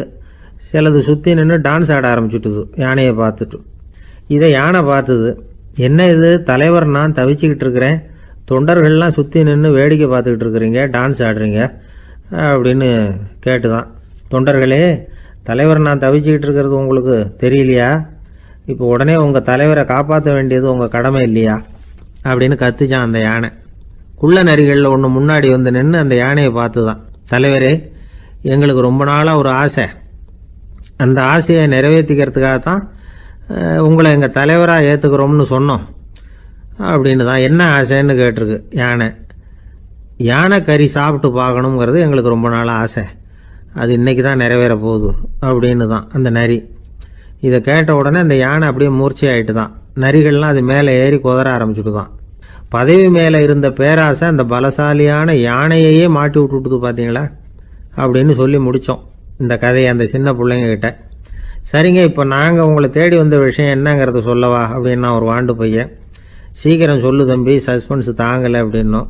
அவன் மெதுவாக எங்களை பார்த்து சொல்கிறான், எங்களுக்கு கொஞ்ச நாள் நீங்கள் தலைவராக இருந்தால் தேவலை அப்படின்னா. ஒரு ஊரில் ஒரு பெரியவர் இருந்தார். ஒரு நாள் அவரை தேடி ஒருத்தர் வந்தார். ஐயா, நான் கடவுளை பரிபூர்ணமாக நம்புகிறேன் அப்படின்னார். சரி, அந்த நம்பிக்கை உனக்கு எப்படி வந்ததுன்னு கேட்டார் இவர். அவர் சொல்ல ஆரம்பித்தார், ஐயா எனக்கு கல்யாணம் ஆகி 10 வருஷம் ஆச்சு, ஆனாலும் குழந்தை பாக்கியம் இல்லை. அதுக்கு என்ன காரணமாக இருக்கும்னு நான் யோசனை பண்ணிகிட்டு இருந்தப்போ நண்பர் ஒருத்தர் ஒரு ஆலோசனை சொன்னார். உனக்கு மதப்பற்று இல்லை, எந்த கடவுளையுமே நம்ப மாட்டேங்கிற, அதுதான் காரணம். கடவுளை நம்பு, உனக்கு குழந்தை பாக்கியம் கிடைக்கும் அப்படின்னார். அவர் அப்படி சொன்னாரே தவிர எனக்கு சந்தேகம்தான். இருந்தாலும் அவர் சொன்னபடியும் நடந்து தான் பார்ப்போமே அப்படின்னு முடிவு பண்ணேன். கடவுளை நம்ப ஆரம்பித்தேன். அந்த வருஷமே அழகான ஆண் குழந்தை பிறந்தது. எல்லாம் இறைவன் அருள் அப்படின்னார். இவர் இப்படி சொன்னதை கேட்டதும் அந்த பெரியவர் சொன்னார், நீ சொல்றதெல்லாம் சரிதான், இருந்தாலும் இந்த காலத்தில் எந்த ஒரு காரியமாக இருந்தாலும் அதை சோதனை செஞ்சு பார்த்துட்டு தான் ஒரு முடிவுக்கு வந்து சேர முடியும். அறிவுபூர்வமான முடிவு அதுவாக தான் இருக்கும். அறிவியல் சோதனைகள் அப்படித்தான். ஒரு குறிப்பிட்ட விஷயத்தை பற்றி எத்தனை தடவை சோதனை பண்ணாலும் ஒரே முடிவு தான் கிடைக்கணும். அதுதான் சரியா இருக்கும். அதனால இப்போ மறுபடியும் ஒரு சோதனைன்னார். என்ன செய்யணும் அப்படின்னு கேட்டார் இவர். கடவுள்கிட்ட ஒரு பெண் குழந்தை வேணும்னு கேளு. முதல்ல ஆண் குழந்தைய கொடுத்தது மாதிரியே இப்போ ஒரு பெண் குழந்தையையும் கொடுக்குறாரா பார்க்கலாம் அப்படின்னார். சரின்னு சொல்லி இவர் அதே மாதிரி முயற்சி பண்ணினார். அதுக்கப்புறம் அவர் இந்த பெரியவர்கிட்ட வரவே இல்லை. கொஞ்ச காலம் கழிச்சு இவரே அவரை தேடிக்கிட்டு போய் கதவை தட்டினார். அவர் கதவை திறந்தார். என்ன ஆச்சு, கடவுள் கண் திறந்தாரா அப்படின்னு கேட்டார். அவர் அந்த சமாச்சாரம்லாம் நமக்கு வேணாம் சார். முதல் தடவை அது ஏதோ தற்செயலா ஏற்பட்ட ஒரு சாதகம். இப்போ நீங்கள் 2வது தடவை சொன்ன பிறகு தினமும் கடவுளை வேண்டிக்கிட்டு தான் இருக்கிறேன், ஒன்றும் நடக்கலை அப்படின்னார் ரொம்ப விரக்தியா. ஒரே ஒரு தோல்வியில் உங்கள் நம்பிக்கையெல்லாம் பறந்து போயிடுது பார்த்தீங்களா அப்படின்னார் அந்த பெரியவர். எல்லாம் நல்ல விதமாக நடக்கிற வரைக்கும் நம்பிக்கை, எதிர்பார்த்தது தோல்வியில் முடிஞ்சுட்டுதுன்னா அவநம்பிக்கை. மற்றவர்கள் பேரில் வைக்கிற நம்பிக்கை எந்த நேரத்திலையும் விவகாரமாகி விடக்கூடிய சாத்தியம் உண்டு. நாம் நம்பிக்கை வைக்க வேண்டியது நம்ம கிட்ட தான். நமக்குள்ளே இருக்கிறார் கடவுள். எனவே நம்ம பேரில் நாம் வைக்கிற நம்பிக்கை தான் உண்மையான கடவுள் பக்தி. நிபந்தனையற்ற நம்பிக்கையாக அது இருக்கணும். எல்லாம் நல்லபடியாக நடந்துக்கிட்டு இருந்தா எந்த முட்டாளுக்கும் நம்பிக்கை வரத்தான் செய்யும் அப்படிங்கிறது ஒரு பெரிய ஒரு கருத்து. தியானத்தின் மூலமாக தான் உனக்குள்ள ஆழமாக தோண்டுனா உன்னுடைய அடி ஆழத்தில் நம்பிக்கை அப்படி ஊற்றெடுக்கும், அதை பார்க்க முடியும் அப்படிங்கிறது பெரியவர்கள் சிந்தனை. ஒரு குழந்தை அப்பாவை பார்த்து என்னப்பா பண்ணுறேன்னு கேட்டுதான். பிரார்த்தனை பண்ணிட்டு இருக்கிறேன்னாராம் அப்பா. பிரார்த்தனை பண்ணுனா என்ன கிடைக்கும் அப்படின்னு கேட்டுதான் குழந்தை. எல்லாம் கிடைக்கும் அப்படின்னாராம் அப்பா. நீ வச்சிருக்கிறிய பேனா அது கூட கிடைக்குமான்னு கேட்டுதான் குழந்தை. ஓ கிடைக்குமேன்னு இருக்கார். அப்படின்னா அந்த பேனாவை என்கிட்ட கொடுத்துரு, நீ பிரார்த்தனை பண்ணி வேற பேனா வாங்கிக்கோ அப்படின்னு தான் அந்த குழந்தை. ஒரு பெரிய தத்துவ சிந்தனையாளர் இருந்தார், சுவாங்சு அப்படின்னு பேர். அவருடைய மனைவி ஒரு நாள் திடீர்னு காலமாயிட்டாங்க. ஐயோ பாவம், அவர் ரொம்ப வருத்தப்படுவார், போய் ஆறுதலாக 4 வார்த்தை பேசிவிட்டு வரலாம் அப்படின்னு நினச்சிக்கிட்டு நிறைய பேர் அவரை தேடிட்டு வந்தாங்களாம். வந்தவங்களுக்கு ஆச்சரியம். ஏன்னா இவர் வருத்தப்பட்டுக்கிட்டு இருப்பார் அப்படின்னு தானே எதிர்பார்த்தாங்க. அப்படி இல்லை, தாளம் போட்டுக்கிட்டு உட்காந்துருக்கிறார். தாளத்துக்கு தகுந்த மாதிரி பாட்டு வேற பாடிக்கிட்டு இருக்கிறார். என்ன மனுஷன் அவர், கொஞ்சம் கூட கவலை இல்லாமல் இப்படி இருக்கிறாரு அப்படின்னு நினச்சாங்க. ஒருத்தர் துணிஞ்சு அவர்கிட்ட கேட்டுவிட்டார், என்னங்க இது இப்படி அப்படின்னு. அதுக்கு அவர் என்ன சொன்னார் தெரியுமா? இதை பாருங்க, என்னுடைய மனைவி பிறக்கிறதுக்கு முன்னாடி அவளுக்கு உயிரும் கிடையாது, உடலும் கிடையாது. அதுக்கு பிறகு தான் உயிர் வந்தது, உடல் வந்தது, அந்த உருவம் வந்தது. இப்போ என்ன ஆச்சு, அந்த உருவமும் உயிரும் போயிட்டுது, அவ்வளவுதானே. வந்தது போயிட்டுது. இளவேனில் காலம், இலையுதிர் காலம், பனிக்காலம், இப்படி பருவங்கள் மாறி மாறி வருது இல்லையா? அது மாதிரி பிறப்பும் இறப்பும் மாறி மாறி வருது. இது இயற்கை. இதுக்காக அழுதா அது எப்படி அப்படின்னாராம். ஞான தெளிவு அடைஞ்சவங்களுக்கு எல்லாமே சுகம்தான். திருவள்ளுவரும் அதை தான் சொல்றார், உறங்குவது போலும் சாக்காடு, உறங்கி விழிப்பது போலும் பிறப்பு. தூங்குறதுக்கெல்லாம் நாம் வருத்தப்பட்டுக்கிட்ட இருக்கிறோமா? இன்னைக்கு தூங்க வேண்டியிருக்குதே, இன்னும் கொஞ்சம் நேரத்தில் நான் தூங்க வேண்டியிருக்கு அப்படின்னு சொல்லி யாராவது அழுதுகிட்டு இருப்பாங்களா? அதனால் இந்த உலக வாழ்க்கையினுடைய இயல்பை யதார்த்தத்தை நாம் தெளிவாக புரிஞ்சுக்கணும். அப்படி புரிஞ்சுக்கிட்டா நாம் கவலை இல்லாமல் வாழ முடியும். ஒரு வயசான தாத்தா பாட்டி 60 வருஷத்துக்கு முன்னாடி அவங்களுக்கு கல்யாணம் ஆச்சு. ஒன்றாவே வாழ்ந்தாங்க, ஒன்றாவே இறந்து போனாங்க. இப்போ அவங்க 2 பேரும் சொர்க்கத்துக்கு போய் சேர்ந்தாங்க. அங்கே எல்லா வசதியும் இருந்தது. ஒரு பெரிய பங்களாவே இவங்களுக்கு ஒதுக்கி கொடுத்தாங்களாம். இதுக்கு எவ்வளவு வாடகைன்னு கேட்டார் தாத்தா. வாடகையெல்லாம் கிடையாது, இலவசம் அப்படின்னார் அங்கே இருந்தவர். அந்த வீட்டுக்கு பின்னாடி ஒரு பெரிய புல்வெளி இருந்தது. இதில் விளையாட ஏதாவது கட்டணம் உண்டான்னு கேட்டிருக்கார் தாத்தா. அதெல்லாம் ஒன்றும் கிடையாது, பணம்லாம் கட்ட வேண்டியதில்லை அப்படின்னார் அவர். பக்கத்தில் ஹோட்டல் மாதிரி ஒரு பெரிய கட்டடம், உள்ள சாப்பாட்டு மேஜைகள், அது மேலே விதவிதமான பலகாரங்கள். சாப்பாட்டுக்கெல்லாம் எவ்வளவு அப்படின்னு விசாரிச்சாராம் தாத்தா. அதுதான் சொன்னேனே, இங்கே எல்லாமே இலவசம்தான், எது வேணும்னாலும் சாப்பிட்லாம், எவ்வளவு வேணும்னாலும் சாப்பிட்லாம் அப்படின்னாரா. நீங்கள் சொல்கிறீங்க அப்படி, ஆனால் நான் சர்க்கரை சேர்த்துக்கக்கூடாது, உப்பு சேர்த்துக்கக்கூடாது, பாட்டி கையால் எப்பவும் பத்திய சாப்பாடு தான் அப்படின்னாராம் தாத்தா. இதை பாருங்கள், இங்கே உங்களுக்கு அந்த கவலையும் வேண்டியதில்லை. இங்கே நீங்கள் ஸ்வீட்டு சாப்பிட்லாம், காரம் சாப்பிட்லாம், உங்களுக்கு எந்த நோயும் வராது அப்படின்னாராம் அங்கே சொர்க்கத்தில் இருந்தவர். இதை கேட்ட உடனே அந்த தாத்தா பக்கத்தில் நின்ன பாட்டியை பார்த்து கத்தினாராம், அடி பாவி, எல்லாத்தையும் கெடுத்துட்டியே, நீ எனக்கு பத்திய சாப்பாடு போடாமல் கண்டதை திங்க விட்டுருந்தா 10 வருஷத்துக்கு முன்னாடியே நான் இங்கே வந்து சேர்ந்துருப்பேனே அப்படின்னாராம். ஒரு ஊரில் ஒரு கோயில் இருந்தது. ரொம்ப பழைய கோயில். உள்ளே போகிறதுக்கே பயமாக இருக்கும். எந்த நேரத்தில் இடிஞ்சு விழுந்துருமோ அப்படிங்கிற பயம். அப்படி இருந்ததுனால யாரும் துணிஞ்சு சாமி கும்பிடுறதுக்கு அங்கே போகிறதில்ல. கோயிலுக்கு வர்ற கூட்டம் கொஞ்சம் கொஞ்சமாக குறைய ஆரம்பிச்சுட்டுது. கோயில் நிர்வாகிகள் எல்லாரும் கூடி உட்காந்து பேசினாங்க. என்ன பண்ணலாம்னு யோசனை பண்ணாங்க. எந்த இடம் மோசமாக இருக்கோ அந்த இடத்த பழுது பார்த்தாங்க. அங்கே எங்கே வர்ணத்தை பூசி கொஞ்சம் அழகுபடுத்தி பார்த்தாங்க. ஏதோ இந்த ஊரில் கோயில்னு ஒன்று இருக்குது, அது மக்களுக்கு தெரியணும் அப்படிங்கிறதுக்காகத்தான் இப்படிலாம் பண்ணாங்க. இருந்தாலும் கோவில் இருக்கிற நிலைமை மக்களுக்கு தெரியும். அதனால் அங்கே வர்றது குறைச்சிக்கிட்டாங்க அவங்க. ஒரு கட்டத்தில் யாருமே வர்றதில்லை. நிலைமை அந்த அளவுக்கு ஆயிட்டுது. மறுபடியும் கோவில் நிர்வாகிகள் கூட்டம் நடந்தது. இந்த கூட்டம் கூட கோயிலுக்கு உள்ளே நடக்கலை. இடிஞ்சு விழுந்துருமோங்கிற பயம். அதனால் வெளியில தான் உட்காந்து கூட்டத்தை நடத்தினாங்க. ஏன்னா உள்ளே போகிறதுக்கு அவங்களுக்கும் துணிச்சல் கிடையாது. எந்த நேரமும் விழுந்துரும் போல இருந்தது அது. அது வழியாக போகிறவங்க கூட வேகமாக அந்த இடத்த கடந்து போக ஆரம்பிச்சிட்டாங்க. கோவில் நிர்வாகிகள் வெளியில் உட்காந்து கூட்டம் போட்டாங்க இல்லையா, அந்த கூட்டத்தில் 4 தீர்மானங்களை நிறைவேற்றினாங்க. அது என்ன 4 தீர்மானம்னா, முதல் தீர்மானம், இந்த கோவிலை இடிப்பது அப்படிங்கிற முடிவை இந்த கமிட்டி மிகவும் வருத்தத்துடன் ஏற்றுக்கொள்ளுகிறது அப்படின்னு நிறைவேற்றினாங்க. இதுக்கு பதிலாக இன்னொரு கோவிலை உடனடியாக கட்டி முடிச்சுடணுங்கிறது 2வது தீர்மானம். 3வது தீர்மானம் என்ன தெரியுமா?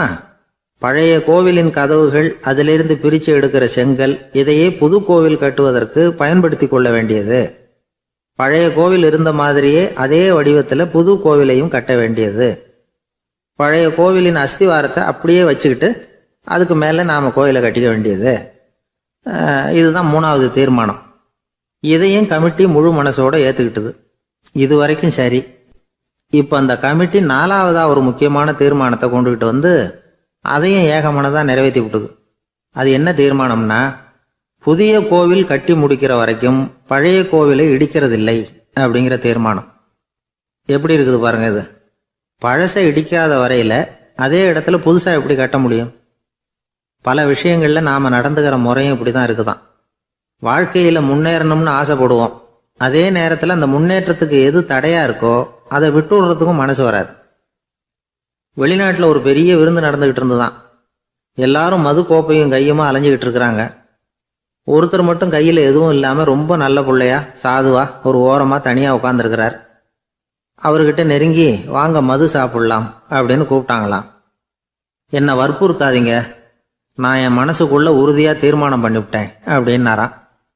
என்ன தீர்மானம் பண்ணியிருக்கீங்க அப்படின்னு கேட்டிருக்காங்க. ஏற்கனவே முழு போதையில் இருக்கும் பொழுது மறுபடியும் மது கோப்பையை தொடரதில்லை அப்படின்னு தீர்மானம் பண்ணியிருக்கேன் அப்படின்னா. நாட்டில் நல்லவங்க ஒருத்தர் 2 பேர் இருக்கிறதுனால தாங்க மழையே பெய்யுது அப்படின்னு சொல்கிறது உண்டு.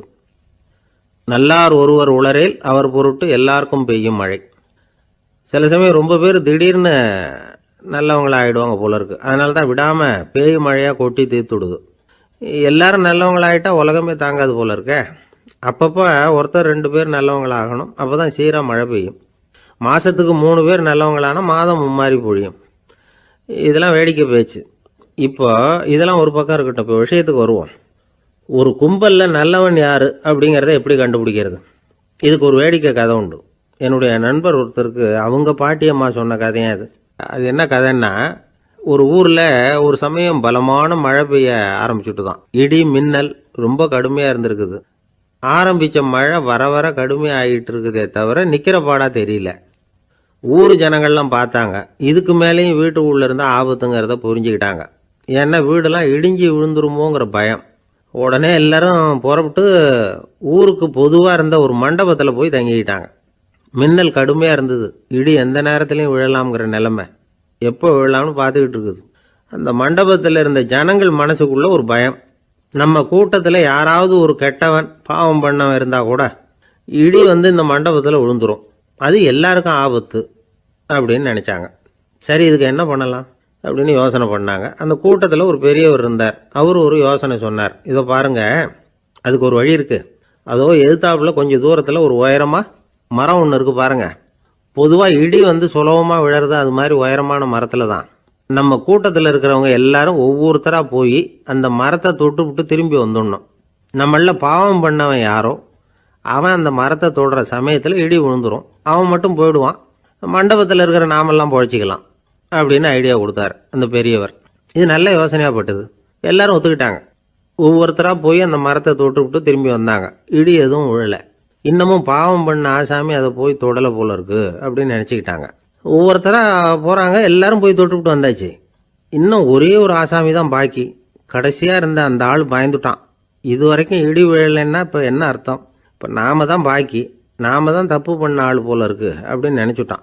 அதனால் துணிச்சலாக போய் தொடுறதுக்கு பயந்தான், தயங்கிக்கிட்டே இருந்தான். இருந்தாலும் மற்றவங்கெல்லாம் சும்மா இருப்பாங்களா? கட்டாயப்படுத்தி கழுத்தை பிடிச்சி தள்ளாத குறையா அவனை தள்ளி விட்டாங்க, போய் தொட்டுட்டு வாடான்னு. அவன் நடுங்கிக்கிட்டே போய் அந்த மரத்தை தொட்டான். அதே வினாடி ஒரு பயங்கரமான மின்னல் இடி விழுந்துட்டுது. எங்கே விழுந்தது தெரியுமா? அந்த ஆள் மேலே இல்லை, மண்டபத்தில் விழுந்தது. மண்டபத்தில் இருந்தவங்க பூரா காலி. அந்த ஒரு ஆள் மட்டும் புழைச்சிக்கிட்டான்.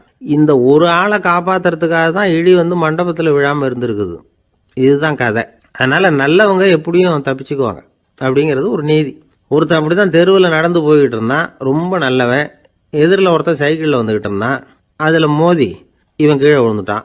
சைக்கிள்காரன் உடனே இறங்கி இவனை தூக்கி விட்டான். இவன் எழுந்திரிச்சு அவனை முறைச்சி பார்த்தான்.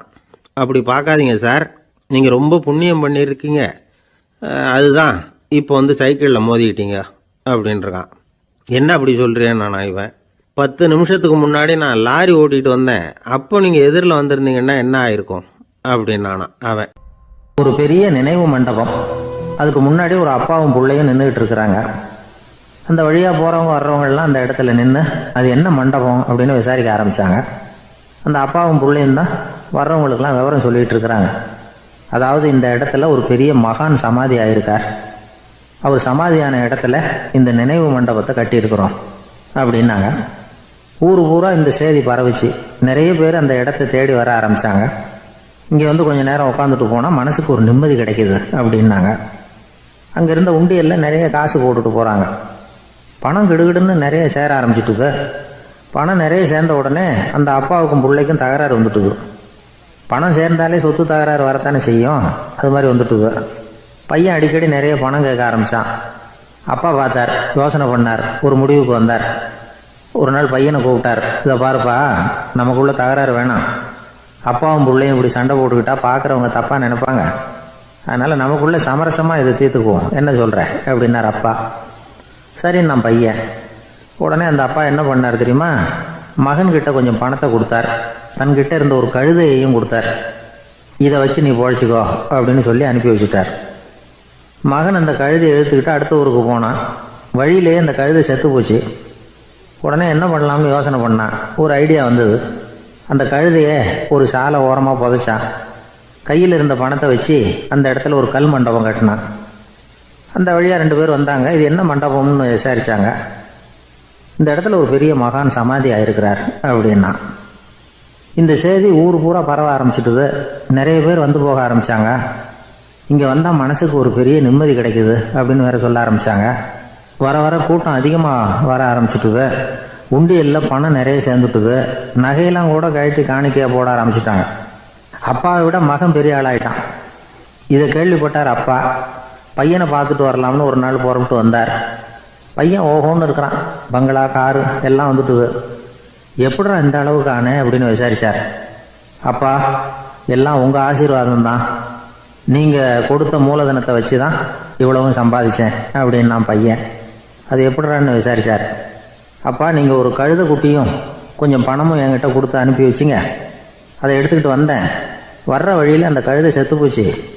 உடனே யோசனை பண்ணேன், அந்த கழுதையை இந்த இடத்துல புதைச்சேன். கையில் இருந்த பணத்தை வச்சு மண்டபம் கட்டினேன். மகான் ஒருத்தர் சமாதி ஆயிருக்கார் அப்படின்னு வதந்தியை கிளப்பி விட்டேன். ஜனங்கள்லாம் ஏமாந்து போய் காசை கொண்டாந்து போட ஆரம்பிச்சிட்டாங்க. நான் பொழைச்சிக்கிட்டு இருக்கிறேன் அப்படின்னா. இப்போதான்டா நீ என் புள்ள அப்படின்னு சொல்லி சந்தோஷப்பட்டாரான் அந்த அப்பா. ஏன் அப்படி சொல்கிறீங்கன்னு கேட்டிருக்கான் பையன்.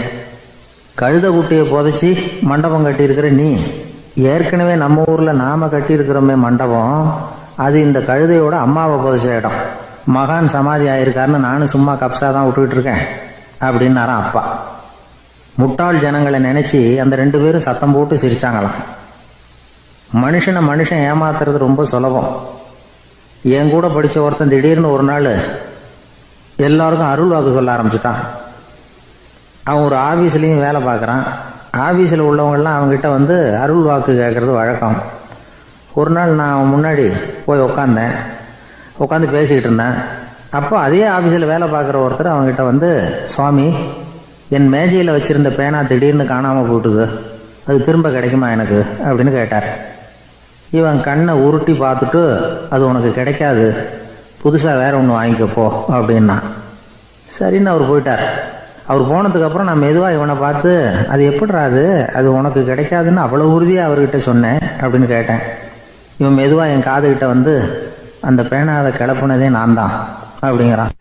ஜப்பான்ல உள்ள ஒரு புத்த விகாரை, அங்க ஒரு வயசான பௌத்த குரு தங்கியிருக்கிறார். ஒரு நாள் ராத்திரி கடுமையான குளிர், அவரால் தாங்க முடியல. பார்த்தார், மரத்துல செஞ்ச புத்த சிற்பங்கள் அங்க நிறைய இருந்தது. அதுல ஒன்றை எடுத்து அதுக்கு தீ மூட்டி அந்த நெருப்புல குளிர் காஞ்சிக்கிட்டு இருக்கிறார். மர சிற்பம் தீ வச்சதும் படபடன்னு வெடிக்க ஆரம்பிச்சுட்டுது. அந்த சத்தத்தை கேட்டதும் அந்த புத்த விகாரையின் குருக்கள் வெளியில ஓடி வந்தார். இவர் ஆனந்தமா குளிர் காஞ்சிக்கிட்டு இருக்கிறார். அவரால் பொறுத்துக்க முடியல. தெருவில் தெரிஞ்சுக்கிட்டு இருந்த அந்த பெரியவரை இங்கே தங்க அனுமதிச்சதே அவர் தான். இவர் இப்படி பண்ணுறாருன்னு நினச்சிக்கிட்டே அவரை கோபமாக பார்த்தார். ஏன் இப்படி கோபமாக பார்க்குறீங்க, இப்படி வந்து உட்காருங்க அப்படிங்கிறாரு இவர். அவருக்கு இன்னமும் கோபம் வந்துட்டுது. எங்கள் கடவுளை வந்து எரிச்சுட்டீங்களே அப்படின்னு சத்தம் போட்டாராம். அப்படியா அப்படின்னு கேட்டுக்கிட்டே அந்த சாம்பலை கிளறினார் இவர். என்ன செய்கிறீங்கன்னு கேட்டிருக்காரு அவர். நான் எலும்புகளை தேடுறேன்னாராம். நீங்கள் ஒரு பைத்தியம், இது ஒரு மர சிற்பம், இதில் எலும்புகள் கிடையாது அப்படின்னாராம். அவருக்கு கோபம் வந்துட்டுது. உடனே வெளியில் போங்கன்னு கத்தியிருக்கார். வெளியில் தள்ளி கதவையும் சாத்தி விட்டாராம். மறுநாள் காலையில் கதவை திறந்து பார்த்தா அந்த வயசான பெரியவர் ஒரு மைல்கல் மேலே சில காட்டு பூக்களை வச்சு புத்தம் சரணம் கச்சாமின்னு சொல்லிக்கிட்டே இருக்கிறார். இவருக்கு சந்தேகமாக போட்டுது. கிட்ட போனார். என்ன செஞ்சுக்கிட்டு இருக்கீங்கன்னு கேட்டார். இது என்னுடைய காலை நேர பிரார்த்தனைனாராம். நிஜமாவே நீங்கள் ஒரு பைத்தியமாக தான் இருக்கணும், ஏன்னா அது ஒரு மைல்கல் அப்படின்னாராம். இப்போ அந்த பெரியவர் சொன்னாராம், நீங்கள் ஒரு மரத்தை புத்தராக நினைக்கும் பொழுது நான் ஏன் ஒரு மைல்கல்ல புத்தராக நினைக்கக்கூடாது? நான் வந்து புத்தரை எரிக்கலாம், ஏன்னா அவரை நான் நேசிக்கிறேன். அந்த சிற்பம் வந்து மரத்தால் ஆனதுங்கிறது எனக்கு தெரியும். நான் ஒரு மைல்கல்லை தொழலாம், ஏன்னா அது எனது பூக்களை தாங்குது. நான் இந்த மைல்கல்லுக்குள்ளே மறைஞ்சிருக்கிற புத்தரை பார்க்குறேன். யாராவது ஒரு சிற்பி இதை சிலையாக்கினாதான் நீங்கள் புத்தரை பார்க்க முடியும். அன்னைக்கு ரொம்ப குளிராக இருந்தது. நான் எனக்குள்ளே இருக்கிற புத்தரையும் பாதுகாக்கணும். உள்ளே இருக்கிற புத்தரை காப்பாற்றுறதுக்காக வெளியில் உள்ள புத்தரை எரிக்கலாம், அதில் ஒன்றும் தப்பு இல்லை. அது அவருடைய போதனையிலேயே இருக்குது. உனக்குள் ஜோதியாக இரு அப்படிங்கிறது அவருடைய போதனை. என்னுடைய புத்தர் வந்து குளிரில் நடுங்கிட்டு இருந்தார். அந்த மர சிற்பங்கள் வெயில் மழையில் உணர்ச்சி இல்லாமல் இருந்தது, அதனால் அப்படி பண்ணினேன். ஆனால் நீங்கள் என்ன பண்ணீங்க? நான் ஒரு மர புத்தரை எரிச்சதுக்காக உயிருள்ள புத்தரை வெளியில் தள்ளி கதவை சாத்தினீங்க அப்படின்னாராம் அந்த பெரியவர். உண்மையான பக்திங்கிறது இதுதான். அதாவது உனக்குள் ஜோதியாக இரு அப்படின்னு புத்தர் சொன்னார் இல்லையா, அது மாதிரி தனக்குள் ஜோதியாக இருக்கிற இந்த காலத்து ஆசாமிகள் நிறைய பேர் உண்டு. எப்பவும் போதையிலேயே இருக்கிறவங்க. ஒரு நாள் நடு ராத்திரி ஒரு மது கடையில் ஒரு ஆள் அங்குள்ள சிப்பந்திகள் கிட்ட கேட்டுக்கிட்டு இருக்கிறான். மறுபடியும் இந்த கடை எப்போ திறப்பாங்கன்னு கேட்டானா. நாளைக்கு காலையில் 8 மணிக்கு திறப்பாங்க அப்படின்னு நானா அங்கே இருந்த ஆள். அவன் திருப்பி திருப்பி அதையே கேட்டுக்கிட்டு இருக்கான். இவனுக்கு பதில் சொல்லி சொல்லி அழுத்து போச்சு. அதான் சொல்கிறேன் ஐயா, நாளைக்கு காலையில் வா அப்படின்னாங்களாம். அதுக்கு இவன், நான் வர்றதுக்காக கேட்கலையா, நேத்திக்கு வந்தவன் உள்ளேயே மாட்டிக்கிட்டேன், வெளியில் போகிறதுக்காக கேட்டேன் அப்படின்னானா. ஒரு ஏரி ஓரமாக 2 பசங்க நடந்து போய்கிட்டு இருக்கிறாங்க. அதில் ஒருத்தன் பணக்கார வீட்டு பையன், இன்னொருத்தன் ஏழை. இவங்க 2 பேரும் போய்கிட்டு இருக்கிறாங்க. வழியில் ஒரு இடத்துல ஒரு ஜோடி செருப்பு இவங்க கண்ணில் படுது. ஒரு விவசாயி அந்த செருப்பை அங்கே விட்டுட்டு பக்கத்தில் இருந்த ஏரியில் கை காலை கழுவிட்டு இருக்கிறார். உடனே அந்த பணக்கார பையனுக்கு ஒரு ஐடியா. அவன் சொன்னானா, டேய், இப்போ ஒரு வேடிக்கை செய்யலாம். அந்த செருப்பு 2ஐயும் தூக்கி எட்டத்தில் வீசி எரிஞ்சிருவோம். அந்த ஆள் வந்து பார்த்துட்டு செருப்பை தேடி அல்லாடுவான், அங்கேயும் இங்கேயும் ஓடுவான், திருன்னு முழிப்பான். அதை பார்த்து நாம் ரசிக்கலாம், நல்ல தமாஷா இருக்கும் அப்படின்னு இருக்கான். இப்படி சொல்லிவிட்டு அந்த செருப்புகளை தூக்கத்துக்கு போனானா. கொஞ்சம் பொறு அப்படின்னானா அந்த ஏழை பையன். ஏன்னு கேட்டிருக்கான் அவன். இப்போ அந்த ஏழை பையன் சொன்னானா, நீ சொல்றது ஒன்றும் வேடிக்கை கிடையாது. உன்னோட செருப்பு தொலைஞ்சா உன் அப்பா உடனே உனக்கு வேற செருப்பு வாங்கி கொடுத்துருவார். ஆனால் அந்த ஆளுக்கு இந்த செருப்பு தொலைஞ்சதுன்னா வேற புதுசாக வாங்கறதுக்கு வாயையும் வயத்தையும் கட்டி பணத்தை சேர்க்க வேண்டியிருக்கும். அதனால் நான் ஒரு வேடிக்கை சொல்கிறேன், அது மாதிரி செய், அது இன்னமும் தமாஷா இருக்கும் அப்படின்னு நானா. எப்படி அது சொல்லுன்னு இருக்கான் அவன். செருப்பு ரெண்டும் அது இருக்கிற இடத்துலயே இருக்கட்டும். உன் சட்டை பையிலிருந்து ஒரே ஒரு ரூபா நாணயத்தை எடு. அதை அந்த செருப்பு மேலே அதோட குதிகால் பகுதியில் வச்சுட்டு நாம் 2 பேரும் அந்த மரத்துக்கு பின்னாடி ஓடி போய் மறைஞ்சு நின்றுக்குவோம். அப்புறம் பாரு வேடிக்கை அப்படின்னா. அதே மாதிரி 1 ரூபா காசு செருப்பு மேலே வச்சுட்டு இவங்க 2 பேரும் மறைஞ்சு நின்றுக்கிட்டாங்க. கொஞ்ச நேரத்தில் அந்த விவசாயி வந்தார். காலில் உள்ள மண்ணை தட்டிவிட்டு செருப்பை மாட்டுறதுக்காக போனார். அங்கிருந்த காசு கண்ணில் போட்டுவிட்டது. அவருக்கு ஆச்சரியமாக போச்சு. அதை கையில் எடுத்து பார்க்குறார். 4 பக்கமும் திரும்பி திரும்பி பார்க்குறார், யார் இதை வச்சிருப்பான்னு. கடைசியில் ஆகாயத்தை பார்க்குறார். ஆண்டவா, இது உன்னோட கருணை தான். நீ தான் யாரோ புண்ணியவான் மனசில் தர்மம் பண்ணுற எண்ணத்தை உண்டாக்கி இருக்கிற. அந்த புண்ணியவான் நல்லா இருக்கணும் அப்படின்னு வாழ்த்தி அந்த காசை கண்ணில் ஒத்திக்கிட்டாரான். மறைஞ்சிருந்து பார்த்துக்கிட்டு இருந்த ஏழை பையன் இப்படி சொன்னான், பாத்தியா, உன்னை புண்ணியவான்னு வாழ்த்தி விட்டு போறார் அந்த ஆள். அவருக்கும் சந்தோஷம், அதை பார்த்து நமக்கும் சந்தோஷம். உனக்கு 1 ரூபாங்கிறது ஒரு பெரிய விஷயம் இல்லை, ஆனால் அதனால் நமக்கு கிடைச்சிருக்கிற மகிழ்ச்சி ரொம்ப உயர்வானது அப்படின்னு நானா. வேடிக்கையும் கிண்டலும் இது மாதிரி அடுத்தவங்களுக்கு இடைஞ்சலாக இல்லாமல் இருக்கணும் அப்படிங்கிறார் கலைவாணர். ஆனால் பாருங்க, அவருக்கே இடைஞ்சலாக வர்ற விஷயங்களை கூட அவர் வேடிக்கையாக தான் எடுத்துக்கிட்டாராம். ஒரு தடவை ஒருத்தர் கலைவாணர்கிட்ட வந்து, ஐயா, என் குழந்தை செத்து போச்சு அப்படின்னு சொல்லி அழுதாராம். உடனே இவர் அவருக்கு 100 ரூபா பணத்தை கொடுத்து, இந்தாங்க அடக்கம் செய்யுங்க அப்படின்னு சொல்லி அனுப்பி வச்சாராம். 1 வருஷம் கழிச்சு மறுபடியும் அதே ஆள் வந்திருக்கார்.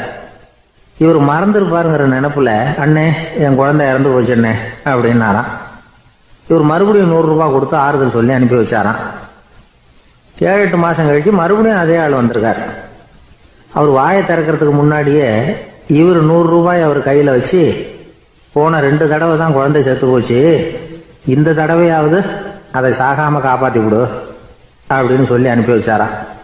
அதுக்கப்புறம் அந்த ஆள் வர்றதே இல்லையா. எனக்கு வாழ்க்கையில் ஒரே ஒரு ஆசை தான் சார் அப்படின்னார் ஒருத்தர். அது என்னன்னு கேட்டேன். ஆசைகளை ஒழிச்சுடணுங்கிறது தான் என்னோட ஆசை அப்படின்னார். இப்படி ஆசைகளை ஒழிக்க வேண்டும் அப்படிங்கிறதையே ஒரு ஆசையாக கொள்வது அபத்தம் அப்படிங்கிறார் ஒரு பெரியவர். இது மாதிரி ஆசைகளை ஒழிக்க ஆசைப்பட்டா அந்த நோக்கம் நிறைவேறாதான். அந்த முயற்சியால் புதுசாக சில துன்பங்கள் தான் சேருமா. அதில் புதுசாக ஒரு ஆசை தலை தூக்கும் அப்படிங்கிறார் அவர். ஆசைகளை தானாக விழ வச்சுடலாம். அதுக்கு வழி என்ன தெரியுமா? எந்த ஒரு ஆசையையுமே பூரணமாக நிறைவேற்றி கொள்ள முடியாதுங்கிறத உணரணும். அதை உணர்ந்தால் ஆசைகள் தானாக விழுந்துடும். அதை விட்டுட்டு ஆசைகளை விட்டுடணுங்கிறதையே ஒரு ஆசையாக வச்சுக்கிட்டு அதுக்காக கடுமையாக முயற்சிகளையும் செஞ்சுக்கிட்டு, நான் ஆசைகளை விட்டுட்டு ஞானோதயம் அடையிறதுக்கு கடுமையாக முயற்சி பண்ணிகிட்டு இருக்கிறேன் சார் அப்படின்னு சொல்லிக்கிட்டு இருந்தால் எந்த காலத்துலேயும் ஞானோதயம் வரப்போகிறதில்ல. அதுக்கு பதிலாக துன்பந்தான் சேரும் அப்படிங்கிறது அவரோட கருத்து. எந்த ஒரு ஆசையையும் பூரணமாக நிறைவேற்றி கொள்ள முடியாது அப்படிங்கிறத உணரணும். ஒரு ராஜா, அவர் மனசில் அமைதி இல்லை, எப்பவும் கஷ்டப்பட்டுக்கிட்டே இருந்தார். இந்த துன்பத்தை போக்குறதுக்கு பல வழிகளில் என்னென்னமோ முயற்சியெல்லாம் பண்ணி பார்த்தார், ஒன்றும் சரியாக வரல. கடைசியாக ஒரு காரியம் பண்ணார். அதாவது ஒரு வேதாந்தியை தேடிட்டு போனார். அவரை பார்த்து கேட்டார், ஐயா, என்னுடைய துன்பங்கள்லேருந்து நான் விடுபடணும், அதுக்கு சுலபமாக ஏதாவது ஒரு வழி இருந்தால் சொல்லுங்களேன் அப்படின்னு கேட்டுக்கிட்டார். அதுக்கு அந்த வேதாந்தி சொன்னார், அதுக்கு ஒரு வழி சொல்கிறேன், அது மாதிரி செய். அதாவது உன்னுடைய ராஜ்யத்துக்குள்ள போதுங்கிற மனசோட வாழ்கிற ஒருத்தனை கண்டுபிடிக்கணும். அப்படி கண்டுபிடிச்சி அவனுடைய சட்டையை வாங்கி நீ போட்டுக்கணும். அப்படி போட்டுக்கிட்டா உன்னுடைய துன்பம் தீர்ந்துரும் அப்படின்னார்.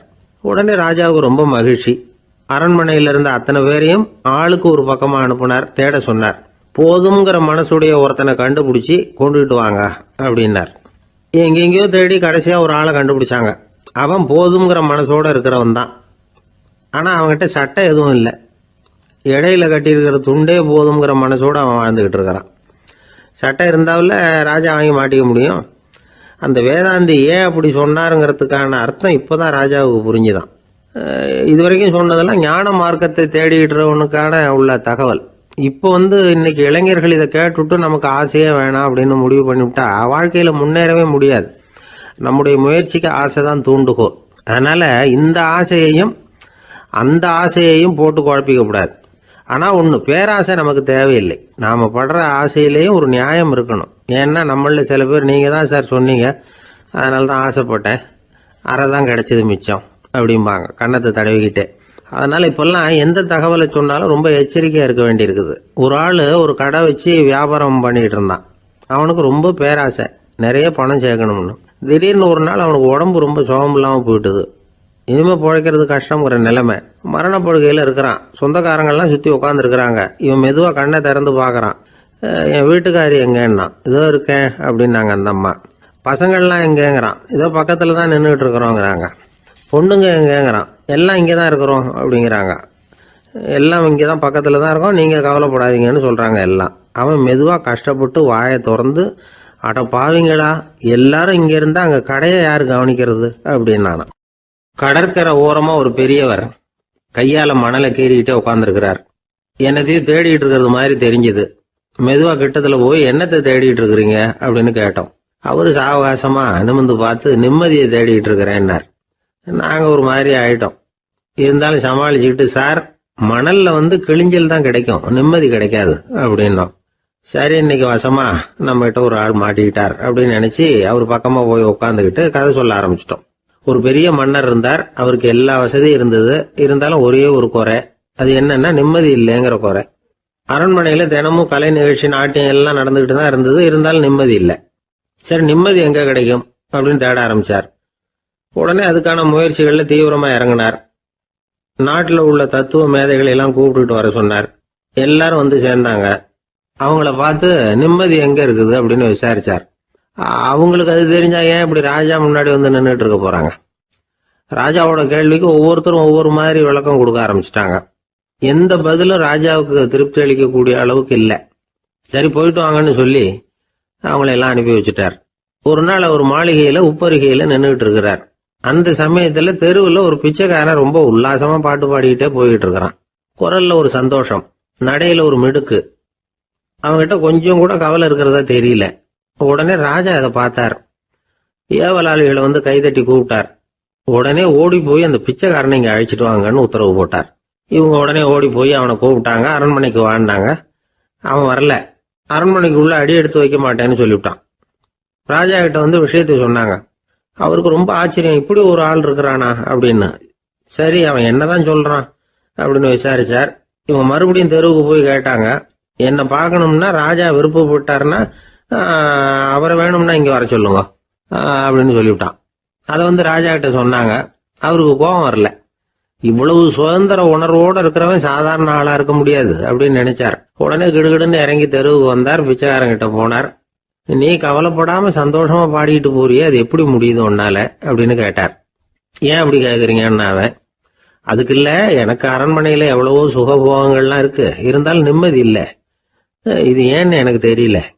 இந்த தேசத்துல உள்ள அறிஞர்களை எல்லாம் கூப்பிட்டு கேட்டு பார்த்துட்டேன், அவங்களுக்கும் தெரியல. உன்னை கேட்டா தெரியும்னு நினைச்சேன், அதனாலதான் சந்திக்கிறதுக்கு ஆசைப்பட்டேன். ஆனா நீ வரமாட்டேன்னு விட்டியே அப்படின்னார். பிச்சைக்காரன் கடகடன்னு சிரிக்க ஆரம்பிச்சுட்டான். மகிழ்ச்சிக்கும் உங்களுக்கும் தடையா இருக்கிறது இந்த மாளிகை தான். இதை விட்டுட்டு வெளியில வந்துட்டா நிம்மதி தேடிட்டு வந்துடும்னா. நான் அரசன், எனக்குன்னு கடமைகள் இருக்கு, அதையெல்லாம் விட்டுட்டு எப்படி வர முடியும்னார் ராஜா. ரெண்டும் ஒரே நேரத்துல கிடைக்கணுங்கிறது முடியாத காரியம். உங்க சுகபோகத்துக்கு விலையாதான் உங்க நிம்மதியை கொடுத்துக்கிட்டு இருக்கிறீங்க. என்ன பாருங்க, என்கிட்ட எதுவும் இல்லை, அதனால எதுவும் போயிடுமோங்கிற பயமும் இல்லை, நிம்மதியா இருக்கிறேன் அப்படின்னா அவன். ராஜா உடனே சந்தோஷப்பட்டு தன்னுடைய மேலங்கியை எடுத்து அவனுக்கு பரிசா கொடுத்தாரான். அவன் சிரிச்சுக்கிட்டே அதை வாங்க மாட்டேன்னு விட்டானான். இதை நீங்க எனக்கு கொடுக்கறதுனால எந்த பயனும் இல்லை, அதே நேரத்துல அதை வாங்கிட்டேன்னா அடுத்த வினாடியிலிருந்து அதை எப்படி காப்பாத்துறதுங்கிற கவலை எனக்கு சேர்ந்துடும். அப்புறம் தூக்கம் வராது, நிம்மதி போயிடும் அப்படின்னானா. சொல்லிவிட்டு அவன் பாட்டுக்கு சந்தோஷமா பாடிக்கிட்டே போயிட்டான். நிம்மதி எங்க இருக்குங்கிறதையும் ராஜா தெரிஞ்சுக்கிட்டார். அந்த இடத்துக்கு தன்னால போக முடியாதுங்கிறதையும் அவர் புரிஞ்சுக்கிட்டார். இப்படி இந்த கதைய அந்த கடற்கரையில மணலை கீறிக்கிட்டே உட்கார்ந்துருந்தார அந்த பெரியவர்கிட்ட சொல்லி முடிச்சோம். அவர் முகத்துல ஒரு தெளிவு தெரிஞ்சது. எங்களை நிமிர்ந்து பார்த்தார். ரொம்ப நன்றிங்க, இப்ப எனக்கு தெரிஞ்சு போச்சு. நிம்மதி வேணும்னா அதுக்கு என்ன பண்ணணும்னு இப்ப நல்லா புரிஞ்சுக்கிட்டேன் அப்படின்னார். என்ன புரிஞ்சுக்கிட்டீங்கன்னு கேட்டோம். இனிமே இந்த பக்கம் வந்தா உங்க கண்ணுல படாத இடமா பார்த்து உட்காரணும்னு புரிஞ்சுக்கிட்டேன் அப்படின்னார். ஒரு ரயில் வேகமா போயிட்டு இருக்கு. அது ஒரு ரயில்வே ஸ்டேஷன்ல கொஞ்ச நேரம் நின்னுது. அப்போ அதுல ஒரு ஆள் ஏறினார். தலையில ஒரு மூட்டையை வச்சிருந்தார். மூட்டையை தலையில சுமந்துக்கிட்டே உள்ள வந்தாரு. மூட்டையை தலையில சுமந்துக்கிட்டே ஒரு இடத்துல உட்கார்ந்தார். ரயில் மறுபடியும் புறப்பட்டது. இவர் தன் தலையில இருந்த மூட்டையை கீழே இறக்கி வைக்கணும்ல, வைக்கல, சுமந்துக்கிட்டே வர்றார். எதிரில் உட்காந்துருந்தவர் கேட்டார், ஏங்க ஏன் இப்படியே உட்காந்துருக்கிறீங்க தலையில மூட்டையை வச்சுக்கிட்டு? மூட்டையை கீழே இறக்கி வைக்கலாமே அப்படின்னார். வேணாங்க, பாவம், தலையில இருக்கிற மூட்டையை இறக்கி ரயிலில் வச்சா ரயிலுக்கு பாரம் அதிகமா இருக்கும் அப்படின்னார் அவரு. இப்படி ஒரு ஆளை பார்த்தா நமக்கு சிரிப்பு தான் வரும். ஏன்னா ரயிலுங்கிறது அந்த மூட்டையையும் சேர்த்து சுமந்துக்கிட்டு தான் போகுது. அவன் அந்த மூட்டையை தலையில வச்சிருந்தாலும் ஒண்ணுதான், தரையில வச்சிருந்தாலும் ஒண்ணுதான். அதனால ரயிலுக்கு எந்த மாற்றமும் ஏற்பட போறதில்லை. அதே மாதிரி தான் நம்ம மனமும். இதுவும் ஒரு தேவையில்லாத சுமை, அனாவசியமா சுமந்துக்கிட்டு இருக்கிறோம். இத கீழே இறக்கி வச்சுட்டா வாழ்க்கை பிரயாணம் சுகமா இருக்கும். ரயில் பிரயாணம் பண்ற அந்த ஆள் மூட்டையை சுமக்கிறான், வாழ்க்கை பிரயாணம் பண்ற நாம மனசை சுமக்கிறோம். இது ரெண்டுக்கும் எந்த வித்தியாசமும் இல்லை. மனசை கீழே இறக்கி வச்சுட்டா பாரம் இல்லாமல் வாழலாம், பறவைகள் மாதிரி பறக்கலாம், குழந்தைகள் மாதிரி கள்ளங்கபடம் இல்லாம வாழலாம். இந்த வெளி உலகத்துல நாம நிலை பெற்று இருக்கணும், வேரூன்றி இருக்கணும். அதே சமயம் நம்முடைய உள் வெளியில ஆன்மீக வாழ்க்கையில பாரம் இல்லாம இருக்கணும். அப்போ பறக்கணும், நதியை போல ஓடணும், மிதக்கணும். பயணம் சுகமா இருக்கும், களைப்பு தெரியாது, கவலை தெரியாது. ஒரு சீடன் போதி தர்மரை நாடி வந்தான். குருவே, நீங்கள் என்ன வெறுமையாக இருக்க சொன்னீங்க, நான் இப்போ மறுபடியும் வெறுமையானவன் ஆகிட்டேன், அதனால இப்போ என்ன செய்ய சொல்றீங்க என்ன அப்படின்னு சொல்லி நின்னான். உடனே அந்த குரு பக்கத்தில் இருந்த ஒரு குச்சியை எடுத்து அவன் தலையில அடிச்சு, போய் அந்த வெற்றுத்தன்மையையும் வீசி எறிந்து விட்டு வா அப்படின்னார். நான் இப்போ காலியா இருக்கிறேன்னு ஒருத்தன் சொல்றான்னு வச்சுங்க, அது உண்மை இல்லை. ஏன்னா இன்னமும் அதுல நான்கிற எண்ணம் இருக்குது. எந்த சிந்தனையும் இல்லாம இருக்கிறது கடினம்தான். ஆனாலும் மனிதன் அதுல உள்ள நுட்பத்தை புரிஞ்சுக்கிட்டான்னா இவ்வளவு தூரம் தூக்கி சுமந்துக்கிட்டு வந்த அந்த மனதின் முட்டாள்தனத்தை அவனே பார்த்துட்டு சிரிப்பான். இதுதான் பெரியவங்க சொல்லியிருக்கிற ஆலோசனை. நம்மால் ஒருத்தன் தலையில ஒரு பெரிய மூங்கில் கூடையோட ரயில்ல உட்கார்ந்தான். கூடை தலையில இருந்தது, கீழே இறக்கி வைக்கல. எதிரில் இருந்தவர் கேட்டார், ஏங்க எதுக்காக அதை அனாவசியமா சுமந்துக்கிட்டே இருக்கீங்க, கீழே இறக்கி வைங்களேன்னார். இல்லைங்க, நான் வீட்டை விட்டு புறப்படும் பொழுதே என் பையன் சொல்லிவிட்டான், கூடைய தலையை விட்டு இறக்கக்கூடாதுன்னு அப்படின்னார். அவன் சின்ன பையன், விவரம் இல்லாம சொல்லியிருப்பான். இப்ப என்ன நேரில் வந்தா பார்த்துக்கிட்டு இருக்கிறான், நீங்க இறக்கி வைங்கன்னார் அவர். அவன் நேரில் பார்த்துக்கிட்டு இல்ல, இருந்தாலும் நான் இந்த கூடையை கீழே இறக்கி வச்சா அது அவனுக்கு தெரிஞ்சிடும் அப்படின்னாரு இவர். அது எப்படின்னார் அவர். அவன் தனக்கு டிக்கெட் வாங்க வேணாம்னு சொல்லி இப்ப இந்த கூடைக்குள்ளதான் உட்கார்ந்துருக்கிறான் அப்படின்னார் இவர். தான் மட்டும் வாழ்ந்தா போதும் அப்படின்னு நினைக்கிறவங்களும் உண்டு. தானும் வாழணும், அடுத்தவங்களும் வாழணும் அப்படின்னு நினைக்கிறவங்களும் உண்டு. முதல்ல சொன்ன வகையை சேர்ந்த மனிதர்கள் எப்படி தெரியுமா? எப்படியாவது தான் மட்டும் வாழ்ந்தால் போதுங்கிற நினைப்பு தான் எப்பவும் அவங்களுக்கு இருக்கும். தங்களுடைய வளர்ச்சிக்கு எது தடையா இருந்தாலும் சரி, யார் தடையா இருந்தாலும் சரி, அதை அழிச்சுட்டு தான் மறுவேலை பார்ப்பாங்க. அவங்கெல்லாம் பாவ காரியங்களுக்கு தயங்குறதே இல்லை. அப்படிப்பட்ட வாழ்க்கை அவங்களுக்கே இடைஞ்சல அமைஞ்சு விடுறது உண்டு. அதை விளக்கறதுக்கு ஒரு கதையும் உண்டு. ஒரு ஊர்ல அப்படிப்பட்ட ஆள் ஒருத்தன் இருந்திருக்கான். நிறைய பாவங்களை செஞ்சவன். அதன் காரணமா நரகப்படுகொழியில விழுந்துட்டான். நரகப்படுகொழிங்கிறது ஒரு பெரிய கிணறு மாதிரி. ஏற்கனவே பாவம் செஞ்சவங்க நிறைய பேர் அதுல விழுந்து கிடக்குறாங்க. உள்ள ஏகப்பட்ட சத்தம், எல்லாம் அந்த பாவாத்மாக்கள் போடுற சத்தம். இப்போ விழுந்தானே இவனும் சத்தம் போட்டான். இவன் போடுற சத்தம் கொஞ்சம் அதிகமா கேட்டுது. இந்த கிணத்துக்கு பக்கத்துல புத்தர் உட்கார்ந்துருக்கிறார். அவர் காதுல இவன் போடுற சத்தம் விழுந்தது. உடனே அந்த கிணத்தடிக்கு போனார், குனிஞ்சு பார்த்தார். சாமி என்னை காப்பாத்துங்க அப்படின்னு கத்தனான் இவன். புத்தர் அவனை கொஞ்சம் கவனிச்சு பார்த்தார். மனித சமுதாயத்துக்கு அவன் என்னென்ன கெடுதல் பண்ணியிருக்கிறாங்கிற விவரம்லாம் அவர் மனக்கண்ணில் தெரிஞ்சது. அவருக்கு எல்லாம் புரிஞ்சு போச்சு. இருந்தாலும் அவனை காப்பாத்துறதுக்கு ஏதாவது வழி உண்டா அப்படின்னு யோசிச்சார். அவன் தன்னுடைய வாழ்நாளில் ஏதாவது நல்லது செஞ்சிருக்கானா அப்படின்னு பார்த்தார். ஒரே ஒரு சமயம் அவன் தன்னுடைய காலடியில மிதிபட இருந்த சிலந்தியை மிதிக்காமல் தாண்டி போயிருக்கிறான். இந்த ஒரு காரியத்துக்காக அவனை கரையேற்ற முடியுமா அப்படின்னு நினைச்சார். அவ்வளவுதான். உடனே அவர் கையில ஒரு சிலந்தி வந்து உட்காந்துதான். அதுகிட்ட இருந்து நூல் இழை வெளிவர ஆரம்பிச்சது. அந்த நூல் இழை கிணற்று ஆழம் வரைக்கும் அப்படியே நீண்டுகிட்டே போச்சான். புத்தர் பார்த்தார். இந்த நூலை பிடிச்சிக்கிட்டு மேலே ஏறி வா அப்படின்னார். என்னங்க சொல்றீங்க, இந்த சிலந்தி நூல் என்ன தாங்குமான்னு கத்தனான். எல்லாம் தாங்கும், அதை பிடிச்சிக்கிட்டு ஏறி வா அப்படின்னார். சந்தேகத்தோடவே அவன் அந்த நூல் இழைய பிடிச்சி இழுத்து பார்த்தா ரொம்ப வலுவா இருந்தது. அவனுக்கு ஆச்சரியம். அதை பிடிச்சிக்கிட்டே மெதுவா மேலே ஏறி வர ஆரம்பிச்சிட்டான். பாதி தூரம் ஏறி வந்திருப்பான். அப்போ அவன் காலுக்கு கீழே ஏதோ சத்தம். என்னன்னு குனிஞ்சு பார்க்கறான். கீழே கிடந்தவங்க சில பேரும் அந்த நூலை பிடிச்சி மேலே வந்துகிட்டு இருக்கிறாங்க. இவனுக்கு கோபம் வந்துட்டுது. தன்னுடைய இடுப்புல வச்சிருந்த கத்தியை எடுத்து தன்னுடைய காலுக்கு கீழே நூல் இழையை அப்படியே வெட்டி விட்டுட்டான். இனிமே நாம மட்டும்தான் மேலே ஏறி வந்துடணும் அப்படின்னு நினைச்சுக்கிட்டான். ஆனா நடந்தது என்ன தெரியுமா? மொத்த நூல் இழையும் அப்படியே அருந்து கீழே விழுந்துட்டுது. அவனும் பொத்துன்னு கீழே விழுந்துட்டான். மறுபடியும் கத்த ஆரம்பிச்சுட்டான். ஏற்கனவே அவன் செஞ்சிருந்த ஒரு சிறு கருணை அந்த நூல் இழைக்கு உறுதியை கொடுத்தது. இப்போ அவன் செஞ்ச பாவம் அந்த நூல் இழைய வலுவிழக்க செஞ்சுட்டுது. அடுத்தவங்களும் வாழணுங்கிற எண்ணம் அவனுக்கு இருந்திருந்தா இப்போ அவனும் கரையேறி வந்திருப்பான், மற்றவங்களும் சௌக்கியமா வந்து சேர்ந்திருப்பாங்க. அதனால நாமும் வாழணும், அடுத்தவங்களும் வாழணும் அப்படின்னு நினைக்கிறவன் வாழ்க்கையில சீக்கிரம் முன்னுக்கு வந்துருவான். ஒருத்தன் ஒரு டாக்டர் கிட்ட போனான், மருந்து வாங்கினான். வாங்கி கொண்டாந்து பேசாம வச்சுட்டான், சாப்பிடல. அப்புறம் எதுக்காகப்பா போய் அவர்கிட்ட மருந்து வாங்கினேன் அப்படின்னு கேட்டாங்க. டாக்டர் வாழணும் இல்லையா, அதனாலதான் அப்படின்னா. அவர் கொடுத்த மருந்து நீ ஏன் சாப்பிடல அப்புறம் அப்படின்னு கேட்டாங்க. நான் வாழணும் இல்லையா, அதுக்காக தான் அப்படின்னா. எனக்கு தெரிஞ்ச ஒருத்தர் இருக்கார். அவரு ஒரு பெரிய காவல்துறை அதிகாரி, ரொம்ப கண்டிப்பானவர். அவரை கண்டாவே எல்லாரும் பயப்படுவாங்க. அப்படிப்பட்டவர் வீட்டுக்கு போனா அப்படியே அடியோட மாறிடுவார். அங்க போய் பாத்தீங்கன்னா குழந்தைகளோட குழந்தையா அவர் விளையாடிட்டு இருப்பார். அலுவலக சமயத்துல பாத்தீங்கன்னா குதிரை முதுகுல அவர் உட்கார்ந்துருப்பார். வீட்டுல பாத்தீங்கன்னா அவர் முதுகுல குழந்தை உட்காந்துருக்கும். அவரு குதிரை மாதிரி போயிட்டு இருப்பார். இது எப்படிங்க முடியுது உங்களால அப்படின்னு கேட்டாங்க. அது ஒண்ணுமில்ல, இங்க வீட்டுக்கு வந்த உடனே என்னோட மனசை தனியா எடுத்து வச்சிருவேன் அப்படின்னார். அது என்னங்க உங்க சட்டப்பயிலியா இருக்குது மனசு, அது தனியா எடுத்து வைக்கிறதுக்கு அப்படின்னு கேட்டாங்க. அப்படி இல்லைங்க, இது ஒரு பயிற்சி, மனப்பயிற்சி, அவ்வளவுதான் அப்படின்னார். இப்படி சமயம் பார்த்து மனசை தனியா வச்சுவிட தெரிஞ்சவங்க வாழ்க்கையில எப்பவும் உற்சாகமா இருப்பாங்க அப்படிங்கிறது பெரியவங்க கருத்து. ஒரு டாக்டர் ஆஸ்பத்திரியில் இருக்கிற வரைக்கும் டாக்டரா இருக்கலாம். அவர் மனைவிகிட்டையும் அவர் டாக்டரா இருக்க வேண்டிய அவசியம் இல்லை. ஒரு வக்கீல் வந்து கோர்ட்ல இருக்கிற வரைக்கும் வக்கீலா இருக்கலாம். வீட்டுக்கு வந்ததுக்கு அப்புறமும் வக்கீலா இருக்க வேண்டிய அவசியம் கிடையாது. வீட்டில் வந்து குழந்தைகள்கிட்ட விளையாடும் பொழுதும் அதுகள்கிட்ட ஃபீஸு கேட்டுக்கிட்டு இருக்கக்கூடாது. நாம எப்படி இருக்கணும்னு பெரியவங்க சொல்றாங்கன்னா, மனசோட சேரப்படாதான். அப்படி சேராம வாழ்க்கையை கவனிக்கணுமா. மனசை அப்படியே தனியா எடுத்து பக்கத்துல வச்சுடணும். அப்படின்னா அதை அப்படியே தூக்கி எறிஞ்சுடு அப்படின்னு அர்த்தம் இல்லை. ஏன்னா மனசுங்கிறது நமக்கு உபயோகப்படக்கூடிய ஒண்ணுதான். எப்போ எப்போ அது தேவையோ அப்பப்போ எடுத்து உபயோகப்படுத்திக்கணும்.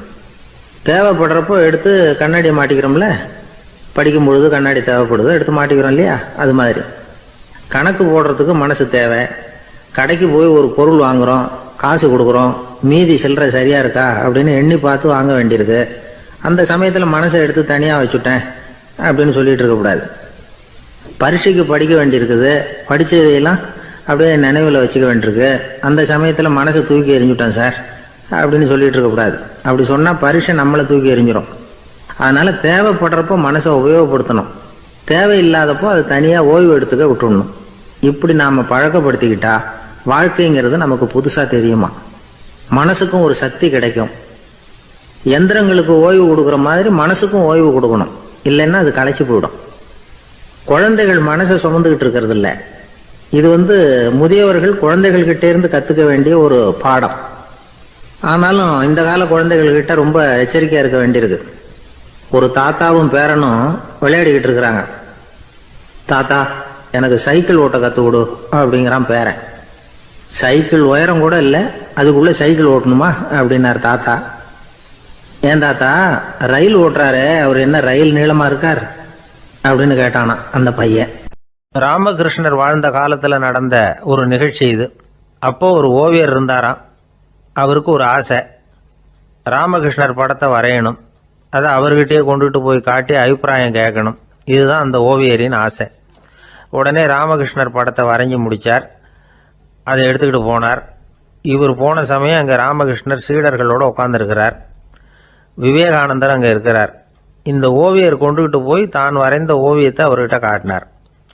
ராமகிருஷ்ண பரமஹம்சரின் ஓவியத்தை ராமகிருஷ்ணர்கிட்டயே காட்டுறார். ராமகிருஷ்ணர் என்ன பண்ணார் தெரியுமா? அந்த படத்தை பார்த்தார். உடனே அது காலை தொட்டார். குருதேவருடைய இந்த செயல் சீடர்களுக்கு ரொம்ப வியப்பை உண்டு பண்ணிச்சு. சில பேர் மனசுக்குள்ளேயே ரொம்ப குழம்பி போக ஆரம்பிச்சிட்டாங்க, என்ன இப்படி பண்ணுறாருன்னு. என்ன இது அவரோட படம், அவரே அவரோட படத்தின் காலை தொடுறார் அப்படின்னு யோசிச்சாங்க. சில பேர் ஒன்றும் புரியாமல் ஒருத்தர் பார்த்து சிரிச்சுக்கிட்டாங்க. அந்த இடத்துல சீடர்கள் மட்டும் இல்லை, சீடர் அல்லாத பல பேர் இருந்தாங்க. தன்னுடைய காலை தானே தொடர இவருடைய செயல் பற்றி என்ன நினைக்கிறது அப்படின்னு அவங்களும் குழம்பி போய் நிற்கிறாங்க. அந்த படத்தை வரைஞ்சி அவர்கிட்ட காட்டின அந்த ஓவியருக்கும் அதிர்ச்சி. இருந்தாலும் அவர் சீடர் கிடையாது.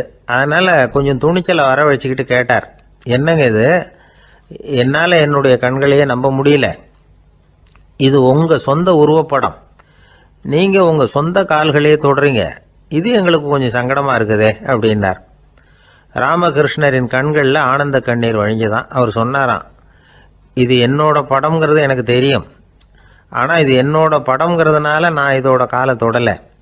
நீ என்னுடைய சமாதி நிலையை இந்த படத்தில் படம் பிடிச்சி காட்டியிருக்கிற, அதனால் அதோட காலை தொடறேன். சமாதி நிலையில் யார் இருந்தாலும், அது என்னுடைய படமாக இருந்தாலும் சரி அல்லது வேறு யாருடைய படமாக இருந்தாலும் சரி, படம் யாருதுங்கிறது முக்கியம் இல்லை. இதில் எது முக்கியம்னா அது தன்னை உணர்ந்த ஒரு உணர்நிலையின் படம். அப்படி இருக்கிறப்போ அதோட காலை நான் தொடணும். அதுக்கு நீங்கள் எல்லாரும் ஏன் சங்கடப்படுறீங்கன்னு எனக்கு தெரியல அப்படின்னாராம். இப்போ தான் அங்கே இருந்த சீடர்களுக்கும் மற்றவங்களுக்கும் விவரம் புரிஞ்சுதான். இதுக்கு முன்னாடி யாரும் செய்யாததை இவர் செஞ்சிருக்கிறார், ஆனால் அவருடைய காரணம் ரொம்ப நியாயமானது அப்படிங்கிறத உணர்ந்தாங்களாம். இதுவரைக்கும் ஆன்மீகத்தில் சமாதி நிலை, அதாவது தன்னை உணர்ந்த நிலை பற்றி புரிஞ்சுக்கிட்டோம். இல்லறத்தில் ஏற்படக்கூடிய சமாதி நிலை பற்றி உங்களுக்கு தெரியுமா? ஒரு அம்மா டாக்டர்கிட்ட வந்து சொன்னாங்களாம், டாக்டர், என் வீட்டுக்காரருக்கு உடம்புல ஏதோ கோளாறுன்னு நினைக்கிறேன், நான் எவ்வளவு நேரம் பேசினாலும் காதில் விழாதது மாதிரி உட்கார்ந்துருக்கிறார் அப்படின்னு ஆகலாம். அதுக்கு அந்த டாக்டர் சொன்னாராம், அம்மா, அது உடம்பு கோளாறு இல்லை, அது ஒரு பெரிய திறமை அப்படின்னாராம். ஒரு சன்னியாசி அவர் ஒரு நாள் ஒரு கனவு கண்டாராம். அந்த கனவில் அவர் சொர்க்கத்துக்கு போகிறார். அங்கே ஒரு பெரிய திருவிழா நடந்துக்கிட்டு இருக்குது. எங்கே பார்த்தாலும் அலங்கார வளைவுகள், வண்ணமயமான விளக்குகள், பாதைகள் பூரா மலர்கள், எல்லா கட்டடங்களும் ஒளிமயம். அவ்வளவு கோலாகலமாக பிரம்மாண்டமாக அந்த திருவிழா நடந்துக்கிட்டு இருக்குது. அது என்ன திருவிழாங்கிறது இந்த சன்னியாசிக்கு புரியல. அங்கே எதிரில் வந்துக்கிட்டு இருந்த ஒருத்தரை நிறுத்தி, என்ன விசேஷம் இங்கே அப்படின்னு விசாரிச்சாராம். உனக்கு தெரியாத விஷயம், இன்னைக்கு இறைவனுக்கு பிறந்த நாள், அதை தான் எல்லாரும் சேர்ந்து கொண்டாடுறோம். இதுக்காக பிரம்மாண்டமான ஊர்வலம் ஒன்று வரப்போகுது, இறைவனே அந்த ஊர்வலத்தில் கலந்துக்கிறார் அப்படின்னார் அவர். உடனே அந்த சன்னியாசி ஒரு மரத்து நிழலில் ஒதுங்கி நின்றுக்கிட்டார். ஊர்வலம் வந்துக்கிட்டு இருக்குது. முதல்ல ஒரு குதிரை வந்துக்கிட்டு இருக்கு, அது மேலே ஒருத்தர் உட்காந்துருக்கிறார். அவருக்கு பின்னாடி நிறைய பேர் கூட்டமாக வந்துக்கிட்டு இருக்கிறாங்க. இவ்வளவு கூட்டம் இவர் பின்னாடி வருதே, யார் இவர் அப்படின்னு கேட்டார். ஒரு மதத்தின் பெயரை சொல்லி, இவர் அந்த மதத்தின் தலைவர், அவரை பின்பற்றுகிற மக்கள் கூட்டம் பின்னாடி வந்துக்கிட்டு இருக்குது அப்படின்னு விவரம் சொல்லியிருக்கிறாங்க. இவங்களுக்கு அடுத்தபடியாக இன்னொரு குதிரையில் ஒருத்தர் வந்துக்கிட்டு இருக்கிறார். அவருக்கு பின்னாடி ஏகப்பட்ட கூட்டம். இவர் யாருங்க அப்படின்னு கேட்டிருக்கார் சன்னியாசி. அங்கே இருக்கிறவங்க விவரம் சொல்லியிருக்கிறாங்க. இன்னொரு மதத்தின் பெயரை சொல்லி, இவர் அந்த மதத்தினுடைய தலைவர், அவர் வழியை பின்பற்றுகிறவர்கள் அவர் பின்னாடி கூட்டமாக வந்துக்கிட்டு இருக்கிறாங்க அப்படின்ட்டு இருக்காங்க. இப்படி ஒவ்வொருத்தராக குதிரை மேலே வந்துக்கிட்டே இருக்கிறாங்க. அவங்கள பின்பற்றியும் ஒவ்வொரு கூட்டம் வந்துக்கிட்டே இருக்குது. அந்த பெரிய ஊர்வலம் அது பாட்டுக்கு போய்கிட்டு இருக்குது. கடைசியாக அது முடிஞ்சது ரொம்ப நேரம் கழித்து. அதுக்கப்புறம் கொஞ்சம் நேரம் கழித்து ஒரு வயசான ஆள் குதிரை மேலே வந்துக்கிட்டு இருக்கிறார். ஆனால் அவருக்கு பின்னாடி யாருமே இல்லை. அவர் பரிதாபமாக தனியாக வந்துக்கிட்டு இருக்கிறார். அவர் அந்த ஊர்வலத்தை சேர்ந்தவரா இல்லையாங்கிறதே தெரியல. இவர் யார், இவர் ஏன் இப்படி தனியாக வந்துக்கிட்டு இருக்கிறார் அப்படின்னு கேட்டிருக்கார் அந்த சன்னியாசி. என்னது இப்படி கேட்குறீங்க, இவர் தான் கடவுள், இவருக்காக தான் இன்னைக்கு இந்த ஊர்வலமே நடக்குது, இவருக்கு தான் இன்னைக்கு பிறந்த நாள், முன்னாடி போகிற ஊர்வலம் பூரா இவருடைய பிறந்த நாளை கொண்டாடுறதுக்காக தான் அப்படின்னு இருக்காங்க.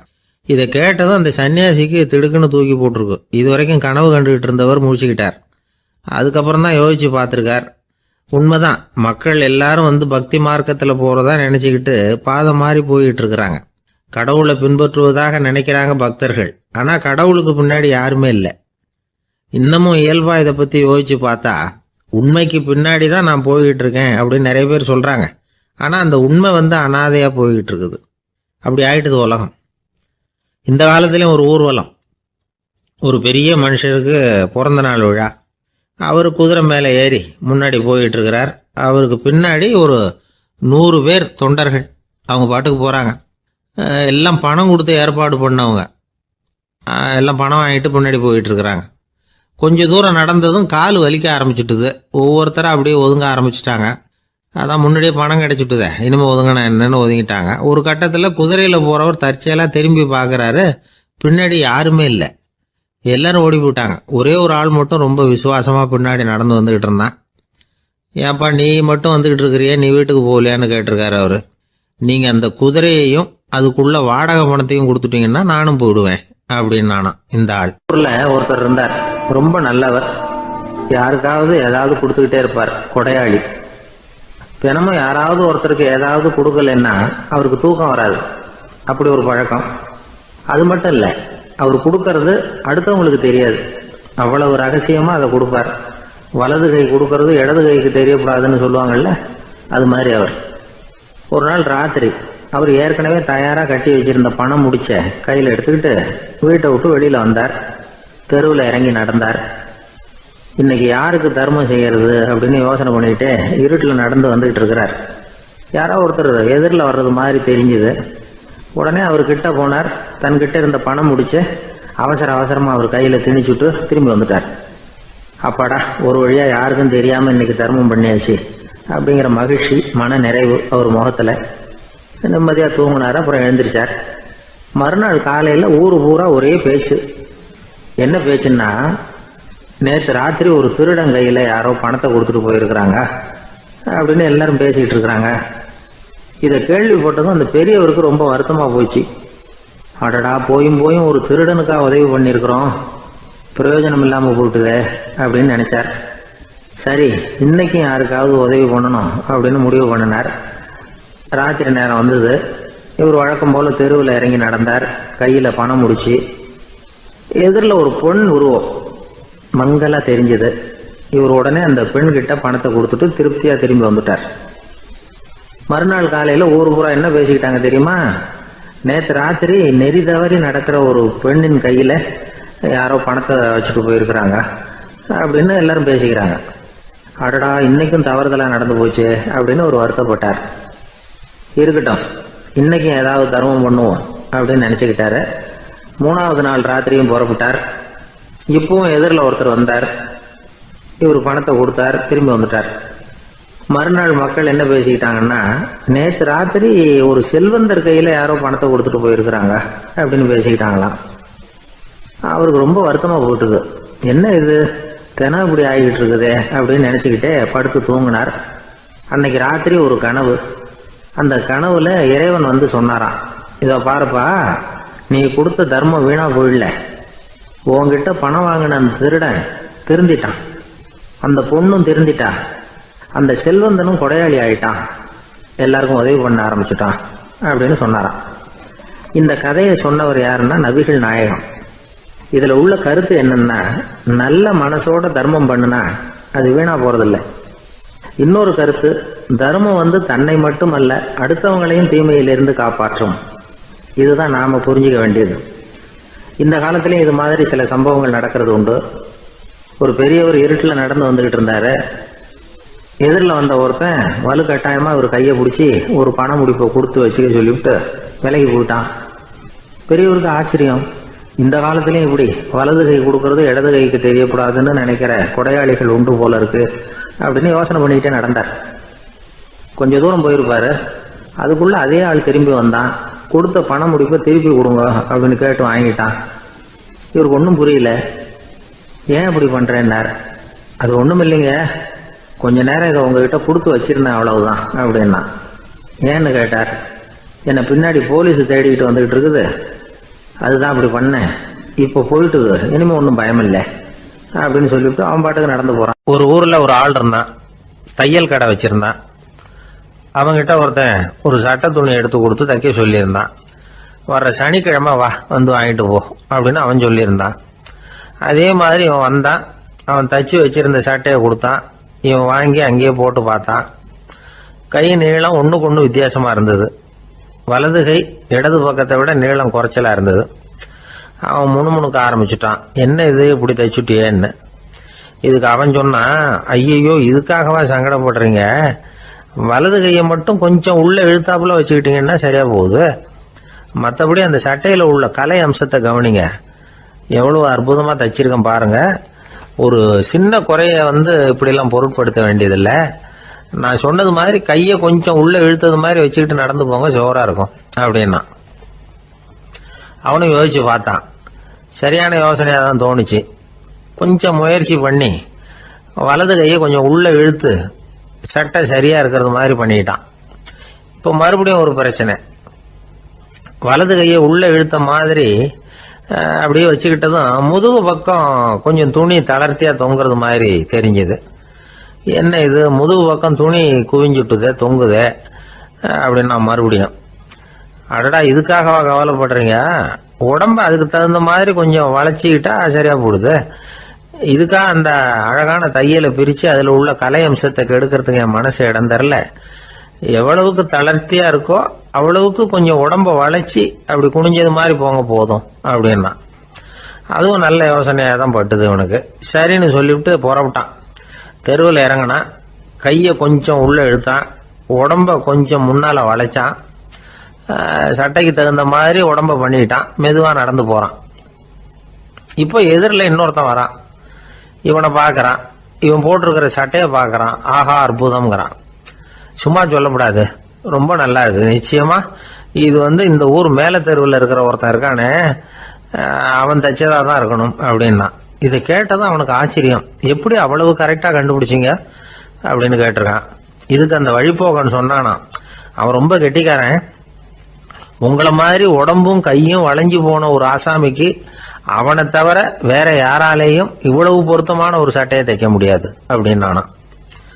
பாருங்க, அவனுக்காக இவன் அனுசரிக்க போய் இவனோட நிலைமை எப்படி ஆயிடுது பாருங்க. இதே மாதிரி தான் சில சடங்குகளும் சம்பிரதாயங்களும் நம்மளை கோமாளி ஆக்கி விட்டுரும். எதுவா இருந்தாலும் அதுல அறிவுபூர்வமான அணுகுமுறை அவசியம். ஒரு நர்ஸ் அவசரமா ஓடி டாக்டர் கிட்ட சொல்லிச்சான், டாக்டர் ஒரு தப்பு நடந்து போச்சு, 10ஆம் நம்பர் பெட்ல இருக்கிற பேஷண்ட்டுக்கு காலில் ஆபரேஷன் பண்றதுக்கு பதிலாக கையில் ஆபரேஷன் பண்ணி விட்டீங்க, கை ஆபரேஷன் பண்ணிக்க வேண்டிய ஆள் 7ஆம் நம்பர் பெட்ல இருக்கார் அப்படின்னு தான். அதுக்கு ஒரு பதட்டப்படாம சொன்னாராம், பரவாயில்ல இவரை தூக்கி 7ஆம் நம்பர் பெட்ல போட்டுரு அப்படின்னாராம். அவர் ஒரு பெரிய குடும்பத்துல பிறந்தவர். இருக்கிற சொத்துக்கள் எல்லாத்தையும் வாரி வழங்கி விட்டு காட்டுக்கு புறப்பட்டார் தவம் செய்யறதுக்காக. இருந்தது ஊராவும் கொடுத்துட்டார், இனிமே எதுவுமே இல்லை கொடுக்கறதுக்கு.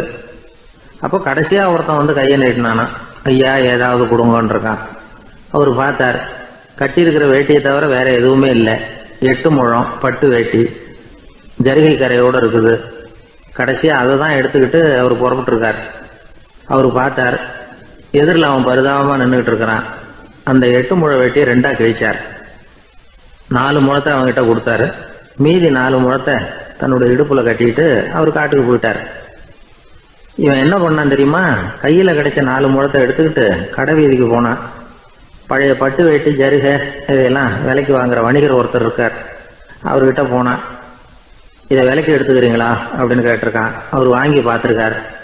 ஆஹா இது ரொம்ப அருமையான வேட்டி, விலை உயர்ந்த ஜருகை, இது ஏது உனக்கு அப்படின்னு கேட்டாரான். அவன் நடந்தது சொல்லியிருக்கான். அப்படின்னா ஒன்று செய்ய, இந்த வேட்டியோட இன்னொரு பாதியையும் மெதுவாக வாங்கிட்டு வந்துரு, உனக்கு நிறைய பணம் தர்றேன் அப்படின்னாரான் அந்த வணிகர். இவன் கொஞ்சம் யோசனை பண்ணி பார்த்தான். கொஞ்சம் இருங்க வந்துடுறேன் அப்படின்னு சொல்லிவிட்டு நேராக காட்டுக்கு போனான். அவர் எங்கே இருக்காருன்னு தேடி கண்டுபிடிச்சான். அவர் ஒரு இடத்துல தவக்கோலத்தில் இருக்கிறார். கட்டியிருந்த இடவேட்டியும் அவர் அறியாமல் நழுவி கீழே விழுந்து கிடக்குது. இவனுக்கு ரொம்ப வசதியாக போச்சு. அவரை கேட்க வேண்டிய அவசியமே இல்லை. மெதுவாக சத்தம் போடாமல் அடி மேலே அடி வச்சு நெருங்கினான். அவர் கண்ணை மூடிக்கிட்டு அவர் பாட்டு நின்றுட்டு இருக்கிறார். இவன் மெதுவாக போய் கீழே கிடந்த அந்த துணியை எடுத்துக்கிட்டு சத்தம் போடாமல் திரும்பி நடந்தான். ஒரு 2-3 அடி எடுத்து வச்சிருப்பான். அப்படி ஓட ஆரம்பிக்கிற சமயத்தில் அவன் காலில் கீழே கிடந்த முள்ளு ஒன்று நறுக்குன்னு தச்சு விட்டுது. வலி தாங்க முடியாமல் அம்மான்னு கத்தியிருக்கான். இந்த சத்தத்தினால கண்ணை மூடி நின்றுகிட்டு இருந்த அவரோட தவம் கலைஞ்சது. மெல்ல கண்ணை திறந்து பார்க்குறார். தன் இடையில இருந்த வேட்டி அவன் கையில் இருக்கு. இப்போ அவர் நினைக்கிறார், என்ன நினைக்கிறாருன்னா, இந்த வேட்டி மீது நான் வைத்த ஆசை அல்லவா அவனை திருடனாக ஆக்கி விட்டது அப்படின்னு நினைச்சாராம். இந்த வேட்டி மேல நாம வச்ச ஆசை அவனை திருடும்படி ஆக்கி விட்டதே அப்படின்னு நினைச்சாராம். இது எப்பேற்பட்ட மனநிலை அப்படிங்கிறத கொஞ்சம் யோசனை பண்ணி பாருங்க. தான் ஒரு பொருள் மேல வச்ச பற்று இன்னொரு மனிதன் திருடனாக ஆகிறதுக்கு காரணம் ஆயிட்டுதேன்னு நினைக்கிறார். அப்படி நினைச்ச அந்த பெரியவர் யார் தெரியுமா? அவர் தான் மகாவீரர். இழந்துட்டேங்கிறிய, நீ என்னத்தை கொண்டுகிட்டு வந்த எங்க இழந்துடுறதுக்கு? நீ என்னத்தை உண்டாக்குன இது அழிஞ்சுட்டுதுன்னு சொல்றதுக்கு? இதுதான் அவருடைய சிந்தனை. இன்றைக்கு நம்ம சிந்தனையெல்லாம் வேற மாதிரி இருக்குது. ஒருத்தன் நடுத்தருவில் உட்காந்து அழுதுகிட்டு இருந்தான். அந்த வழியா வந்தவர் ஒருத்தர், ஏன்பா அழறேன்னு கேட்டாராம். 5 ரூபா சார், இந்த இடத்துல விழுந்துட்டுது, ரொம்ப நேரமா தேடுறேன், கிடைக்காது போல இருக்கு அப்படின்னு சொல்லிவிட்டு அழறான். எப்போ தொலைஞ்சதுன்னு கேட்டாராம் அவரு. அது எனக்கு தெரியாது சார், பணத்தை தொலைச்சவன் தேடி பார்த்துட்டு போயிட்டான், நான் அவனுக்கு பின்னாடி தேட வந்தவன் அப்படின்னு நானா. இவன் கங்கை கரை தோட்டம் பக்கத்தில் ஒரு ஆசிரமம், அங்கே ஒரு பெரியவர் தங்கி இருக்கிறார். அவர் தான் ராமகிருஷ்ண பரமஹம்சர். அந்த ஆசிரமம் இருந்த இடம் கரக்பூர். வங்காளத்தில் பொதுவாக எல்லாரும் மீன் சாப்பிட்றது உண்டு. கங்கையில் குளிச்சுட்டு கையில் ஒரு மீனோட வர்றது வழக்கம். இவர் இருக்கிற இடத்துக்கு கங்கையில் படகு வழியாக வரணும். அப்படி தான் எல்லாரும் வருவாங்க. வர்றவங்களை ஒன்று கூட்டி ஆன்மீக விஷயங்களை பற்றி பேசிக்கிட்டு இருப்பார். ஒவ்வொரு நாள் ஒவ்வொருத்தர் நகரத்துக்கு போகணும். வரும்பொழுது மீன் கொண்டுகிட்டு வரணும். அதுக்கு ஒரு அட்டவணையே உண்டு ஆசிரமத்தில். அது பிரகாரம் ஒரு நாள் சுவாமி யோகானந்தர் படகுல போனார். படகை செலுத்தினவங்க ராமகிருஷ்ணரையும் சுவாமி யோகானந்தரையும் மற்றவங்களையும் பித்தர்கள் அப்படின்னு சொல்லி ஏளனமாக பேசினாங்க. அவங்க என்ன பைத்தியம் பிடிச்சவங்க அப்படிங்கிறது மாதிரி. சுவாமி யோகானந்தருக்கு ரொம்ப மென்மையான இதயம். இவங்க இப்படி கண்ணாபின்னான்னு பேசுகிறத பார்த்தா மீனை வாங்கிட்டு திரும்புகிறப்போ என்ன நடக்குமோ அப்படிங்கிற பயம் வேற வந்துட்டுது அவருக்கு. அவ்வளவு மென்மையானவர். இதை தெரிஞ்சுக்கிட்ட ராமகிருஷ்ணர், யோகானந்தா இங்கே வா அப்படின்னு கூப்பிட்டார். இவர் கண்ணீரை தொடச்சிக்கிட்டே கிட்ட போனார். சொன்னார், ஐயா, படகு ஓட்டுறவங்க உங்களை பற்றி மோசமாக பேசுகிறாங்க. என்ன திட்டினா பரவாயில்ல, ஆனால் உங்களை அவங்க திட்டுறாங்க, அதை என்னால் தாங்கிக்க முடியல அப்படின்னார். இதை கேட்டதும் ராமகிருஷ்ணருக்கு கோபம் வந்துட்டு தான். என்னது, உன்னுடைய குருவை பற்றி அவங்க மோசமாக பேசும்பொழுது நீ சும்மா இருந்தியா? வெளியில் போ அப்படின்னு விட்டார். குரு நிந்தனை செய்கிறப்போ அதை கேட்டுக்கிட்டு சும்மா இருக்கலாமா? குரு நிந்தனையை கேட்டால் பாவம் இல்லையா? என்னை தூற்றும் போது அவங்க பாவம் செய்கிறாங்க, அதை கேட்டுக்கிட்டு நீ சும்மா இருந்தால் நீயும் பாவம் செய்கிற அப்படின்னாராம். அடுத்த நாள் சுவாமி நிரஞ்சனானந்தர் போக வேண்டிய நாள். இவர் படகுல போகும்பொழுதும் அதே மாதிரி நடந்துதான். அவங்க மோசமாக பேச ஆரம்பித்தாங்க, திட்ட ஆரம்பித்தாங்க.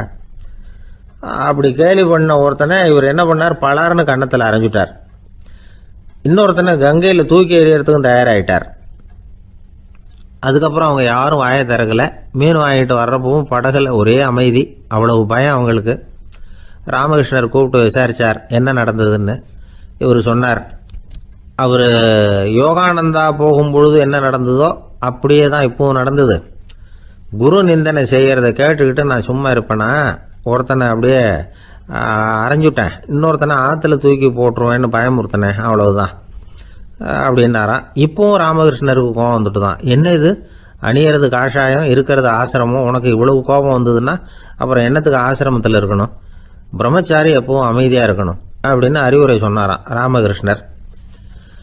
அப்போ இவர் கேட்டாராம், ஏங்க அவருக்கு ஒரு விதமான அறிவுரை சொன்னீங்க, எனக்கு வேற விதமாக அறிவுரை சொல்கிறீங்க, இதில் எது உண்மை அப்படின்னு கேட்டிருக்கார். இதுக்கு ராமகிருஷ்ணர் சொன்ன பதில் என்னன்னா, அட அசடே, சக்கரத்தில் காற்று அதிகமாக இருந்தால் குறைக்கணும், குறைச்சலாக இருந்தால் கூட்டணும். அவன் சாது, அவனுக்கு அதிக உணர்ச்சி தேவை, உனக்கு படபடப்பு அதிகம், உனக்கு பொறுமை தேவை அப்படின்னாராம். இதில் உள்ள கருத்து என்னன்னா, கல்விங்கிறது எப்படின்னா அதை சூழ்நிலைக்கு தகுந்த மாதிரி கற்பிக்கணும். எல்லாருக்கும் ஒரே மாதிரி கற்பிக்கக்கூடாது. கேட்குற ஒரு தகுதி, புரிஞ்சுக்கிற திறமை, இதை பொறுத்து கல்வி அமையணும். ஆரம்ப காலத்தில் ஒரு குரு, அப்போ ஒரு சீடன் இருந்தான். அது வேடிக்கையான குரு, வேடிக்கையான சீடன். ஒரு ஆசிரமம். ஒரு நாள் ஒருத்தன் அவசரமாக அந்த குருவை தேடி வந்திருக்கிறான். என்ன விஷயம்னு விசாரித்தார் குரு. உங்கள் சீடர் என்னை அடிச்சுட்டார் அப்படின்னு புகார் பண்ணானா அந்த ஆள். குரு சீடனை கூப்பிட்டார். அடிச்சியா இந்த ஆளை அப்படின்னு கேட்டாராம். ஆமான் இருக்கான் சீடன். ஏன் அடிச்சே அப்படின்னு கேட்டாராம். இந்த ஆள் உங்களை பற்றி மட்டமாக பேசிவிட்டான், என்னால் அதை தாங்கிக்க முடியல, அதனால தான் அடிச்சுட்டேன்ருக்கான். அப்படி என்ன பேசினா அப்படின்னு கேட்டாராம். உன்னுடைய குருநாதர் இப்போல்லாம் அர்த்தமில்லாமல் பேச ஆரம்பிச்சுட்டார் அப்படின்னு சொல்லிவிட்டான், அதனால தான் அடிச்சுட்டேன் அப்படின்னு நானா. அதுக்காக அடித்தே அப்படின்னாராம். நான் அதுக்காக அடிக்கலை குருவே, இப்பெல்லாம் நீங்கள் அர்த்தம் இல்லாமல் பேசுகிறதாக அவன் சொல்கிறான். அப்படின்னா இதுவரைக்கும் நீங்கள் அர்த்தத்தோடு பேசினதாகத்தானே அர்த்தம். அது தப்பு தானே, அதனால தான் அடித்தேன் அப்படின்னு நானா. ஒரு ஊரில் ஒரு துறவி இருந்தார், புத்த சமய துறவி. அந்த ஊர் மன்னன் அவரை பற்றி கேள்விப்பட்டிருக்கான். ஒரு நாள் புறப்பட்டு போனான்.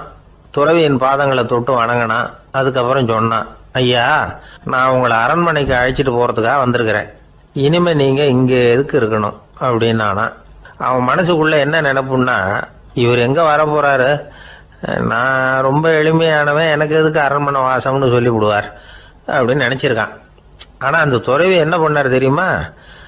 அப்படியா, சரி போகலாம், வா, போய் உன் ரதத்தை கொண்டுட்டு வா, அரண்மனைக்கு போகும்பொழுது அதுக்கு தகுந்த மாதிரி ஆடம்பரமாக போகணும் அப்படின்னு விட்டாரான். துறவி இப்படி சொன்னதும் அந்த மன்னனுக்கு மனசுக்குள்ளே சந்தேகம் வந்துட்டுது. இவர் உண்மையிலேயே துறவி தானா, ஏமாத்து பேர் வழி மாதிரி தெரியுதே அப்படின்னு நினச்சிருக்கான். இருந்தாலும் இனிமேல் என்ன பண்ணுறது, சொல்லியாச்சு. ரதத்தை கொண்டுகிட்டு வந்தான். துறவி ஏறி உக்காந்தார். பக்கத்தில் ராஜா. அவர் ரொம்ப உற்சாகமாக வரார். இவன் ரொம்ப சோர்ந்து போய் வரான். துறவி மரத்தடியிலேயே வாழ்ந்து பழக்கப்பட்டவர், அரண்மனையில் எளிமையாக ஒரு இடத்துல உட்காந்துக்குவார் அப்படின்னு நினச்சான். ஆனால் அப்படி இல்லை. அரண்மனைக்கு வந்த உடனே அந்த துறவி அதை கொண்டுட்டு வா, இதை கொண்டுட்டு வான்னு சொல்லி உத்தரவு போட ஆரம்பிச்சுட்டார். அரண்மனையில் இருந்தால் அரசனை மாதிரி இருக்கணும் அப்படிங்கிறார். ராத்திரி பூரா சௌகரியமாக தூங்கினார். பகலில் அரண்மனை தோட்டத்தில் உலாவ வேண்டியது, நீச்சல் குளத்தில் குளிக்க வேண்டியது, இப்படியே பொழுது போக்கிட்டு இருக்கிறார். அந்த அரண்மனையில் துறவி மகிழ்ச்சியாக இருக்கிறார். மன்னனால் அப்படி இருக்க முடியல. அவருக்கு எந்த கவலையும் இல்லை, இவனுக்கு அரசாங்க கவலைகள். துறவி அப்படி இருக்கிறத இவனால் தாங்கிக்க முடியல. ஒரு நாள் அவர்கிட்டயே போய், நான் உங்ககிட்ட கொஞ்சம் பேசணும்னு நானா. துறவி பார்த்தார். நான் இந்த அரண்மனைக்கு வரும்பொழுதே நீ என்னமோ என்கிட்ட கேட்கணும்னு நினைச்ச, ஏன் காலதாமதம்? நீ அனாவசியமாக உன்னையே தொந்தரவு பண்ணிட்டு இருக்கிற, நீ கவலையாக இருக்கேங்கிறது எனக்கு புரியுது. நான் மரத்தடியில் இருந்தப்போ கூட என்னை அடிக்கடி சந்திச்சுக்கிட்டு இருப்பேன், ஏதாவது விளக்கம் கேட்கறது உண்டு. இங்கே வந்த பிறகு என்னை சந்திக்கிறது கூட அபூர்வமாக போயிட்டுது. நீ இப்போ என்ன கேட்க போறேங்கிறது எனக்கு தெரியும், இருந்தாலும் கேள் அப்படின்னாராம். வேற ஒன்றும் இல்லைங்க, இப்போ உங்களுக்கும் எனக்கு என்ன வித்தியாசம்? 2 பேரும் அரண்மனையில் தான் இருக்கிறோம். நீங்கள் மகிழ்ச்சியாக இருக்கிறீங்க, நான் அப்படி இருக்க முடியல. இவ்வளவுக்கும் நீங்கள் முன்னாடி இருந்தது மாதிரி இல்லை. தினமும் தங்கத்தேர் கேட்குறீங்க, உயர்தரமான ஆடைகள் அணிகிறீங்க, சுவையான சாப்பாடு. இப்படி இருக்கிறப்போ உங்களுக்கும் எனக்கு என்ன வித்தியாசம்? இதுதான் மன்னனுடைய கேள்வி. இதுக்கு பதில் சொல்கிறேன், என் கூட புறப்பட்டு வா, இந்த நகரத்துக்கு வெளியில் போவோம் அப்படின்னு சொல்லி அரசனை கூப்பிட்டுக்கிட்டு ஊர் எல்லைக்கு சேர்ந்தார் துறவி. அங்கே போய் சொன்னார், இதை பாருப்பா, இந்த இடத்த தான் தேடிக்கிட்டு இருந்தேன். இனிமே நான் திரும்பி வர போறதில்ல. நீ என்னோட வர்றியா, திரும்பி போறியா அப்படின்னார். நான் எப்படிங்க உங்க கூட வர முடியும்? என்னுடைய நாடு, என்னுடைய சொத்துக்கள், மனைவி, மக்கள் எல்லாத்தையும் விட்டுட்டு எப்படிங்க வர்றதுன்னா. இப்போ அந்த துறவி சொன்னார், இப்போ வித்தியாசத்தை தெரிஞ்சுக்கிட்டியா?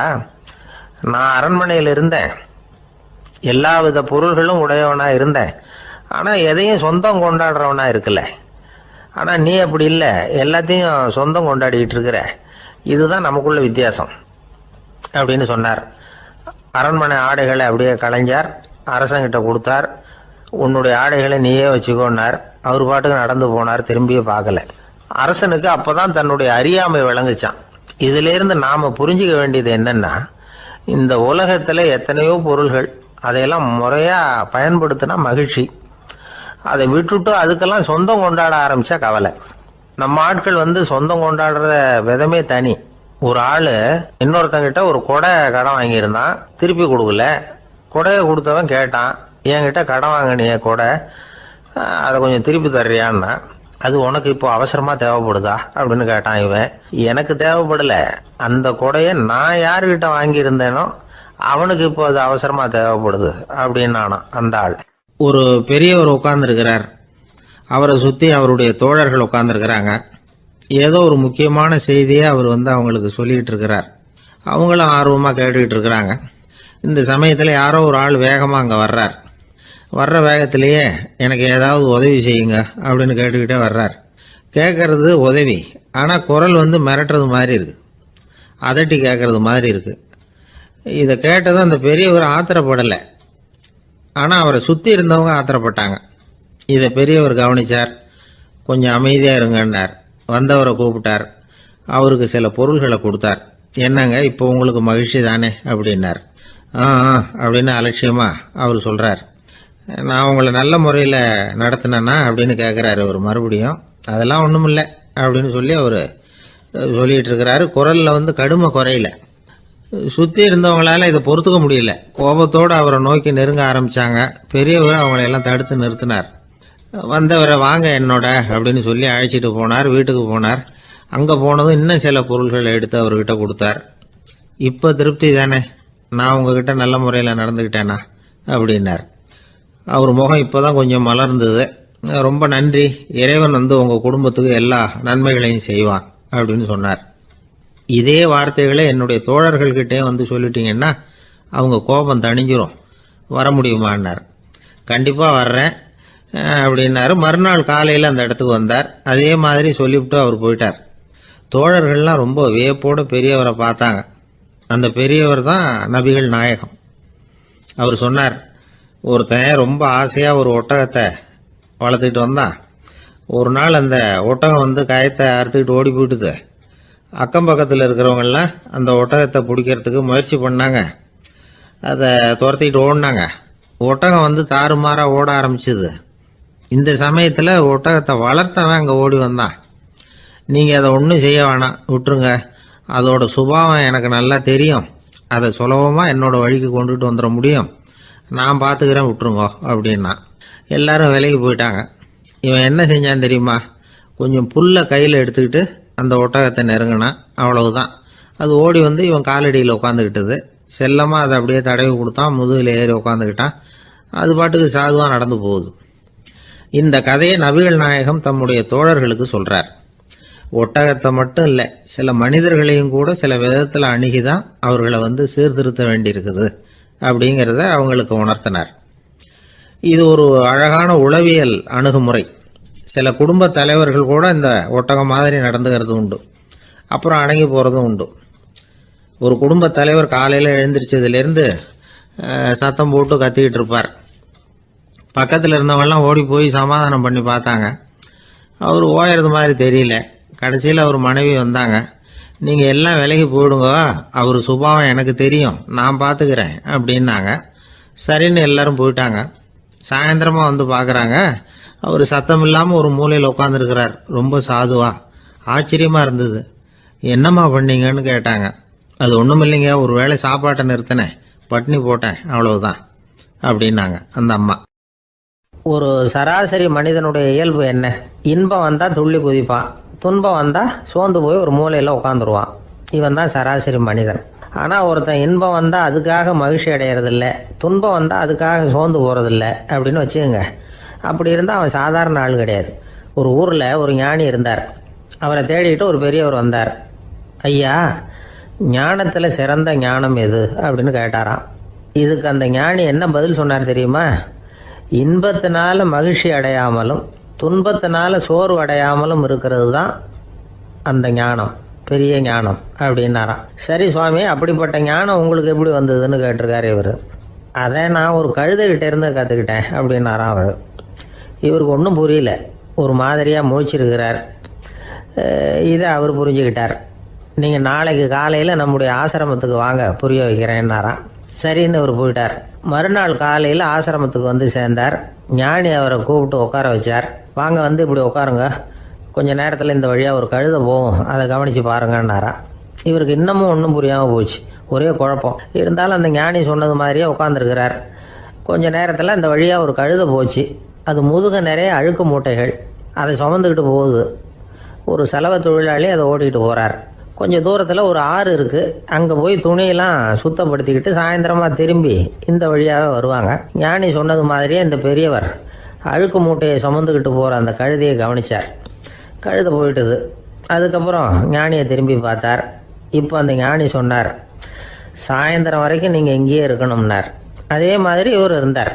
சாயந்தரமாக அந்த ஞானி சொன்னார், ஐயா இப்போ கொஞ்ச நேரத்தில் அந்த கழுதை இந்த வழியாக திரும்பி வரும், அதையும் கவனித்து பாருங்கன்னார். இவரும் கவனித்து பார்க்குறார். கழுதை வந்தது. அது முதுகில் சலவை செய்யப்பட்ட துணி மூட்டை, அது பாட்டுக்கு சுமந்துக்கிட்டு போய்கிட்டு இருக்குது. பெரியவருக்கு ஒன்றும் புரியல, பொறுமை இழந்துட்டார். சரி சுவாமி, இந்த கழுதைக்கும் உங்கள் ஞானத்துக்கும் என்ன சம்பந்தம் அப்படின்னார். இப்போ அந்த ஞானி விளக்கினார், ஐயா இந்த கழுதை இதே மாதிரி தினமும் காலையில் அழுக்கு மூட்டைகளை சுமந்துக்கிட்டு ஆற்றுக்கு போகுது, மாலையில் வெண்மையான சுத்தமான துணிகளை சுமந்துக்கிட்டு திரும்பி ஊருக்கு போகுது. காலையில் இது போகும் பொழுது முதுகில் அழுக்கு மூட்டைகளை சுமந்துக்கிட்டு போகிறோமேங்கிற வருத்தமும் அதுக்கு கிடையாது. சாயந்தரம் திரும்பி வரும்பொழுது சுத்தமான துணிகளை சுமந்துக்கிட்டு வர்றோமேங்கிற மகிழ்ச்சியும் அதுக்கு இல்லை. இதை பார்த்து தான் நானும் அது மாதிரி ஞானத்தை கற்றுக்கிட்டேன் அப்படின்னாராம். அதனால் யார் கற்றுக் கொடுக்குறாங்க அப்படிங்கிறத விட எதை கற்றுக்கிறோம் அப்படிங்கிறது தான் முக்கியம். ஒரு சினிமா பார்க்குறோம், ஒரு அருவி கொட்டுறது மாதிரி காட்சி வருது, தண்ணீர் வழியுது. படம் முடிஞ்சதும் பார்த்தீங்கன்னா அந்த திரை என்ன நனைஞ்சு போயா இருக்கும். ஒரு தீப்பிடிச்சு எரியிற காட்சியே சினிமாவில் பார்க்குறீங்க, காட்சி முடிஞ்சதும் அந்த வெண் திரையே கருகி போயா இருக்கும். படத்தில் வர்ற தண்ணீரும் நெருப்பும் அந்த திரையை பாதிக்கிறது இல்லை. நாம் அந்த திரை மாதிரி இருக்கிறதுக்கு கற்றுக்கணுமா. அந்த பக்குவம் வந்துவிட்டதுன்னா இன்பமும் துன்பமும் நம்ம எதுவும் செய்யாது. ஒரு சினிமாவை பார்க்குற வரைக்கும் சிரிக்கலாம், அழலாம். பார்த்துட்டு வெளியில் வரும்பொழுது அழுதுகிட்டே வரக்கூடாது. ஒருத்தர் வந்தார், அப்படி படம் முடிஞ்சு வெளியில் வரும்பொழுது அருவி மாதிரி கண்ணீர் சிந்திக்கிட்டே வரார். ஏன் சார் படம் அவ்வளவு சோகமா அப்படின்னு கேட்டார். இன்னொருத்தர், இல்லை சார் கூட்டம் ரொம்ப குறைச்சல் சார், மொத்தம் படம் பார்க்க வந்தவங்களே 15 பேர் தான் சார் அப்படின்னார் கண்ணீரை தொடச்சிக்கிட்டே. அதுக்கு நீங்கள் ஏன் சார் அழறீங்கன்னு கேட்டார் அவர். இந்த படத்தோட தயாரிப்பாளரே நான் தான் சார் அப்படின்னாரா இவர். ஒருத்தர் ஒரு தவறு செஞ்சு விடுறாருன்னு வச்சுக்கோங்க, உடனே நீ செஞ்சது தவறு அப்படின்னு சொல்கிறது ஒரு வகை. அதுக்கு பதிலாக எது சரின்னு அவர் புரிந்து கொள்ள உதவி செய்கிறது இன்னொரு வகை. இந்த ரெண்டாவது வகை இருக்குது பாருங்கள், நிர்வாக இயலில் இது ரொம்ப முக்கியம். அலுவலகத்தில் வேலை பார்க்குற ஒருத்தர் முக்கியமாக தெரிஞ்சுக்க வேண்டியது என்ன தெரியுமா? சக ஊழியர்கள்கிட்ட எப்படி பழகணும், மேலதிகாரிகள்கிட்ட எப்படி பழகணும், தனக்கு கீழே வேலை செய்கிறவங்க கிட்ட எப்படி பழகணும், வாடிக்கையாளர்கள்கிட்ட எப்படி பழகணும், இவங்க எல்லார்கிட்டையும் செம்மையான உறவை ஏற்படுத்திக்கிறது எப்படி. இதையெல்லாம் சொல்லிக் கொடுக்குற பாடம் தான் இன்டர் பர்சனல் ஸ்கில், திறமையான உறவு அப்படிங்கிறது.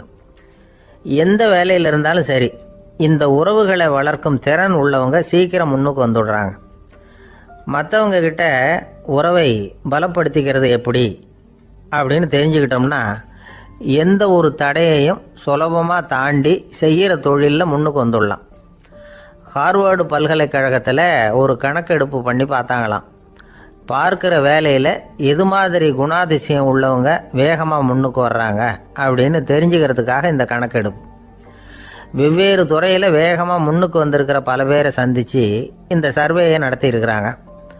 அவங்க கண்டுபிடிச்சி சொல்லியிருக்கிற உண்மை என்ன தெரியுமா?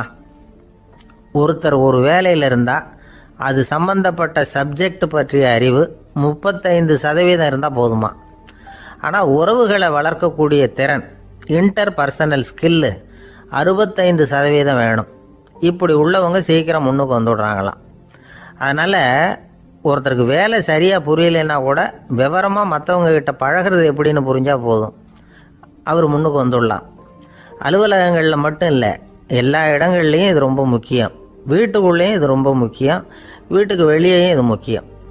அடுத்தவங்க கிட்ட பழகிறது எப்படிங்கிறத தெரிஞ்சிக்காதவன் வாழ்க்கையில் முன்னேற முடியாது.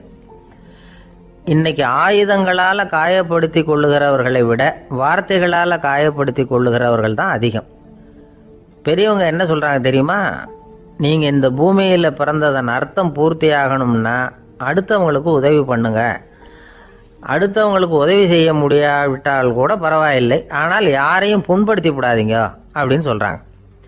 எனக்கு தெரிஞ்ச ஒருத்தர் ஒரு அலுவலகத்தில் வேலை பார்க்குறார். அவர் சொல்லுவார், எனக்கு இந்த இன்டர்பர்சனல் ஸ்கில் ரொம்ப அதிகம் சார்.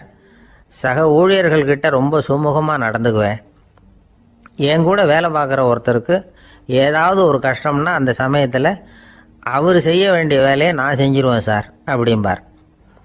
நான் அவர்கிட்ட சமீபத்தில் அப்படி ஏதாவது செஞ்சுருக்கீங்களா அப்படின்னு கேட்டேன். செஞ்சுருக்கேன் சார். போன வாரம் புதன்கிழமை ஆஃபீஸில் என் பக்கத்து சீட்டுக்காரருக்கு வயிற்று வலி.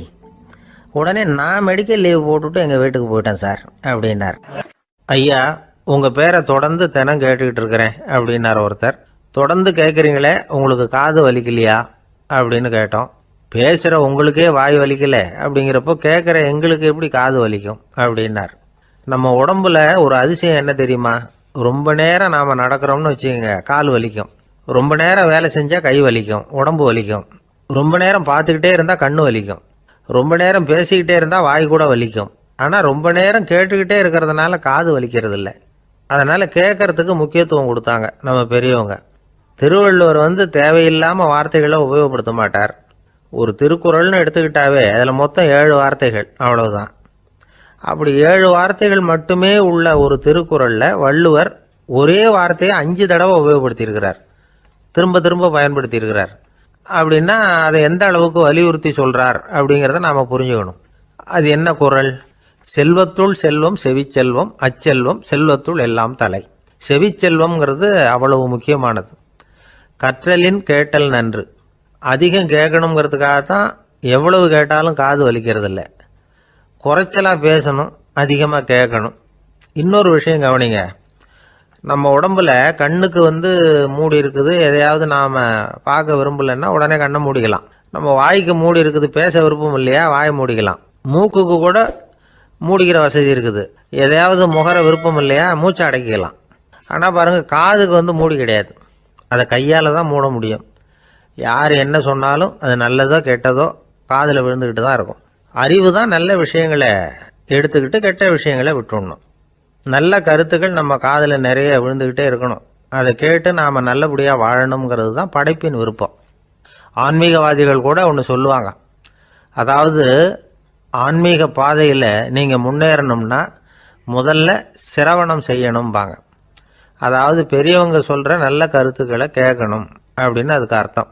அதனால் யார் நல்ல கருத்துக்களை சொன்னாலும் அதை காது கொடுத்து கேளுங்க. இவ்வளவு கருத்துக்களையும் நம்ம நேயர் ஒருத்தர்கிட்ட சொல்லிகிட்டு இருந்தோம். அவரும் சரி சரின்னு தலையாடிக்கிட்டே இருந்தார். அப்புறம் சொன்னார், நீங்கள் சொல்கிறது சரிதான் சார், காதுக்கு மூடி இல்லைங்கிறது ரொம்ப சரி. அதனால தான் உங்கள் தகவல் கூட நாங்கள் விரும்புகிறோமோ இல்லையோ தினம் காதில் விழுந்துக்கிட்டு இருக்குது அப்படின்னார். எங்களுக்கு ரொம்ப பெருமையாக இருந்தது. அப்படியா அப்படின்னோம். ஆனாலும் என்ன மாதிரி சில பேர் நீங்கள் தகவல் சொல்கிற சமயத்தில் காதில் மூடி இல்லையேன்னு சொல்லி கவலைப்படுறதில்ல சார் அப்படின்னார். ஏன்னு கேட்டோம். காதை மூடுறதுக்கு தானே வசதி இல்லை, ரேடியோவை மூடுறதுக்கு வசதி இருக்குதுல்ல, அதனால் டக்குன்னு அதை மூடி வச்சுருவோம் அப்படின்னார். வங்க நாவலாசிரியர் சரத் சந்திரர் ஒரு நண்பர் அவர்கிட்ட வந்தார். வழக்கமாக எல்லா எழுத்தாளர்கள்கிட்டையும் கேட்குற ஒரு கேள்வியை கேட்டார். நீங்கள் எழுத்துத்துறைக்கு வந்தது எப்படி? இதுதான் கேள்வி. அதை தெரிஞ்சு என்ன பிரயோஜனம்னார் சரத் சந்திரர். சும்மா சொல்லுங்களேன், தெரிஞ்சுக்கிறேன் அப்படின்னார் வந்தவர். சரி சொல்கிறேன்னு ஆரம்பித்தார். நான் ரங்கூனில் வேலை பார்த்துக்கிட்டு இருந்தேன். சம்பளம் பத்தில், வேலையும் பார்த்துக்கிட்டு ஒரு பலசரக்கு கடை வைக்கலாம்னு நினச்சேன். என்னால் மளிகை கடை வச்சு சரியாக நடத்த முடியுமாங்கிற சந்தேகம் என் மனைவிக்கு. அதை சோதனை பண்ணி பார்க்கணுங்கிறதுக்காக சில பொருள்களின் அளவு, அதோட விலை, இப்படி சிலதை சொல்லி எல்லாத்தையும் மனக்கணக்காக கூட்டி போட சொன்னாங்க. என்னால் சரியாக கூட்டி சொல்ல முடியல. உங்களால் மளிகை கடை நடத்த முடியாதுன்னு சொல்லிவிட்டாங்க. உடனே என்ன பண்ணுறது, வேறு வழி இல்லை, கதை எழுத ஆரம்பிச்சிட்டேன் அப்படின்னார். கேட்டவருக்கு சிரிப்பு வந்துட்டு தான். சரத் சந்திரர் ஒரு பக்கம் சீரியஸான நாவல்கள், சிறுகதைகள் எழுதியிருந்தாலும் அவருடைய இன்னொரு பக்கம் வேற விதம். நண்பர்கள்கிட்ட பேசும்பொழுதும் சரி, அவர்களுக்கு கடிதங்கள் எழுதும்போதும் சரி, கேலியும் கிண்டலும் நகைச்சுவை உணர்வும் அதிகமாக இருக்கும். காந்திஜி ஒரு சமயம் கல்கத்தாவுக்கு வந்திருந்தார். தேசபக்தர்கள் பல பேர் அவர்கிட்ட பேசிக்கிட்டு இருந்தாங்க. அப்போது சரத் சந்திரரும் அங்கே இருந்தார். கிரண் சங்கர் ராய் அப்படிங்கிறவரும் அங்கே இருந்தார். அவர் சொன்னாராம், காந்திஜியோட பழகிய முதல் வங்காளி நான் தான். போயர் யுத்த காலத்தில் இவர் லண்டனுக்கு வந்திருந்தப்போ என்கிட்ட தான் வங்காள மொழி கற்றுக்கிட்டார் அப்படின்னாராம். உடனே சரத் சந்திரர் காந்திஜியை பார்த்து, இவர் உங்களுக்கு வங்காள மொழி கற்றுக் கொடுத்தது உண்மைதானா அப்படின்னாராம். ஆமான்னாராம் காந்தி. அதனால தான் உங்களால் வங்காள மொழி கற்றுக்க முடியல அப்படின்னாராம். எல்லாரும் சிரிச்சாங்களாம். சரத் சந்திரர் சாம்தாபேர் அப்படிங்கிற கிராமத்தில் தங்கியிருந்தார் ஒரு இலக்கிய நிகழ்ச்சியில் கலந்துக்கிறதுக்காக. அதுக்காக ஒரு கல்கத்தாவுக்கு போக வேண்டிய சூழ்நிலை. அதுக்காக புறப்பட்டார். அந்த சமயத்தில் பின்னாடி இருந்து யாரோ அவரை கூப்பிட்டாங்க.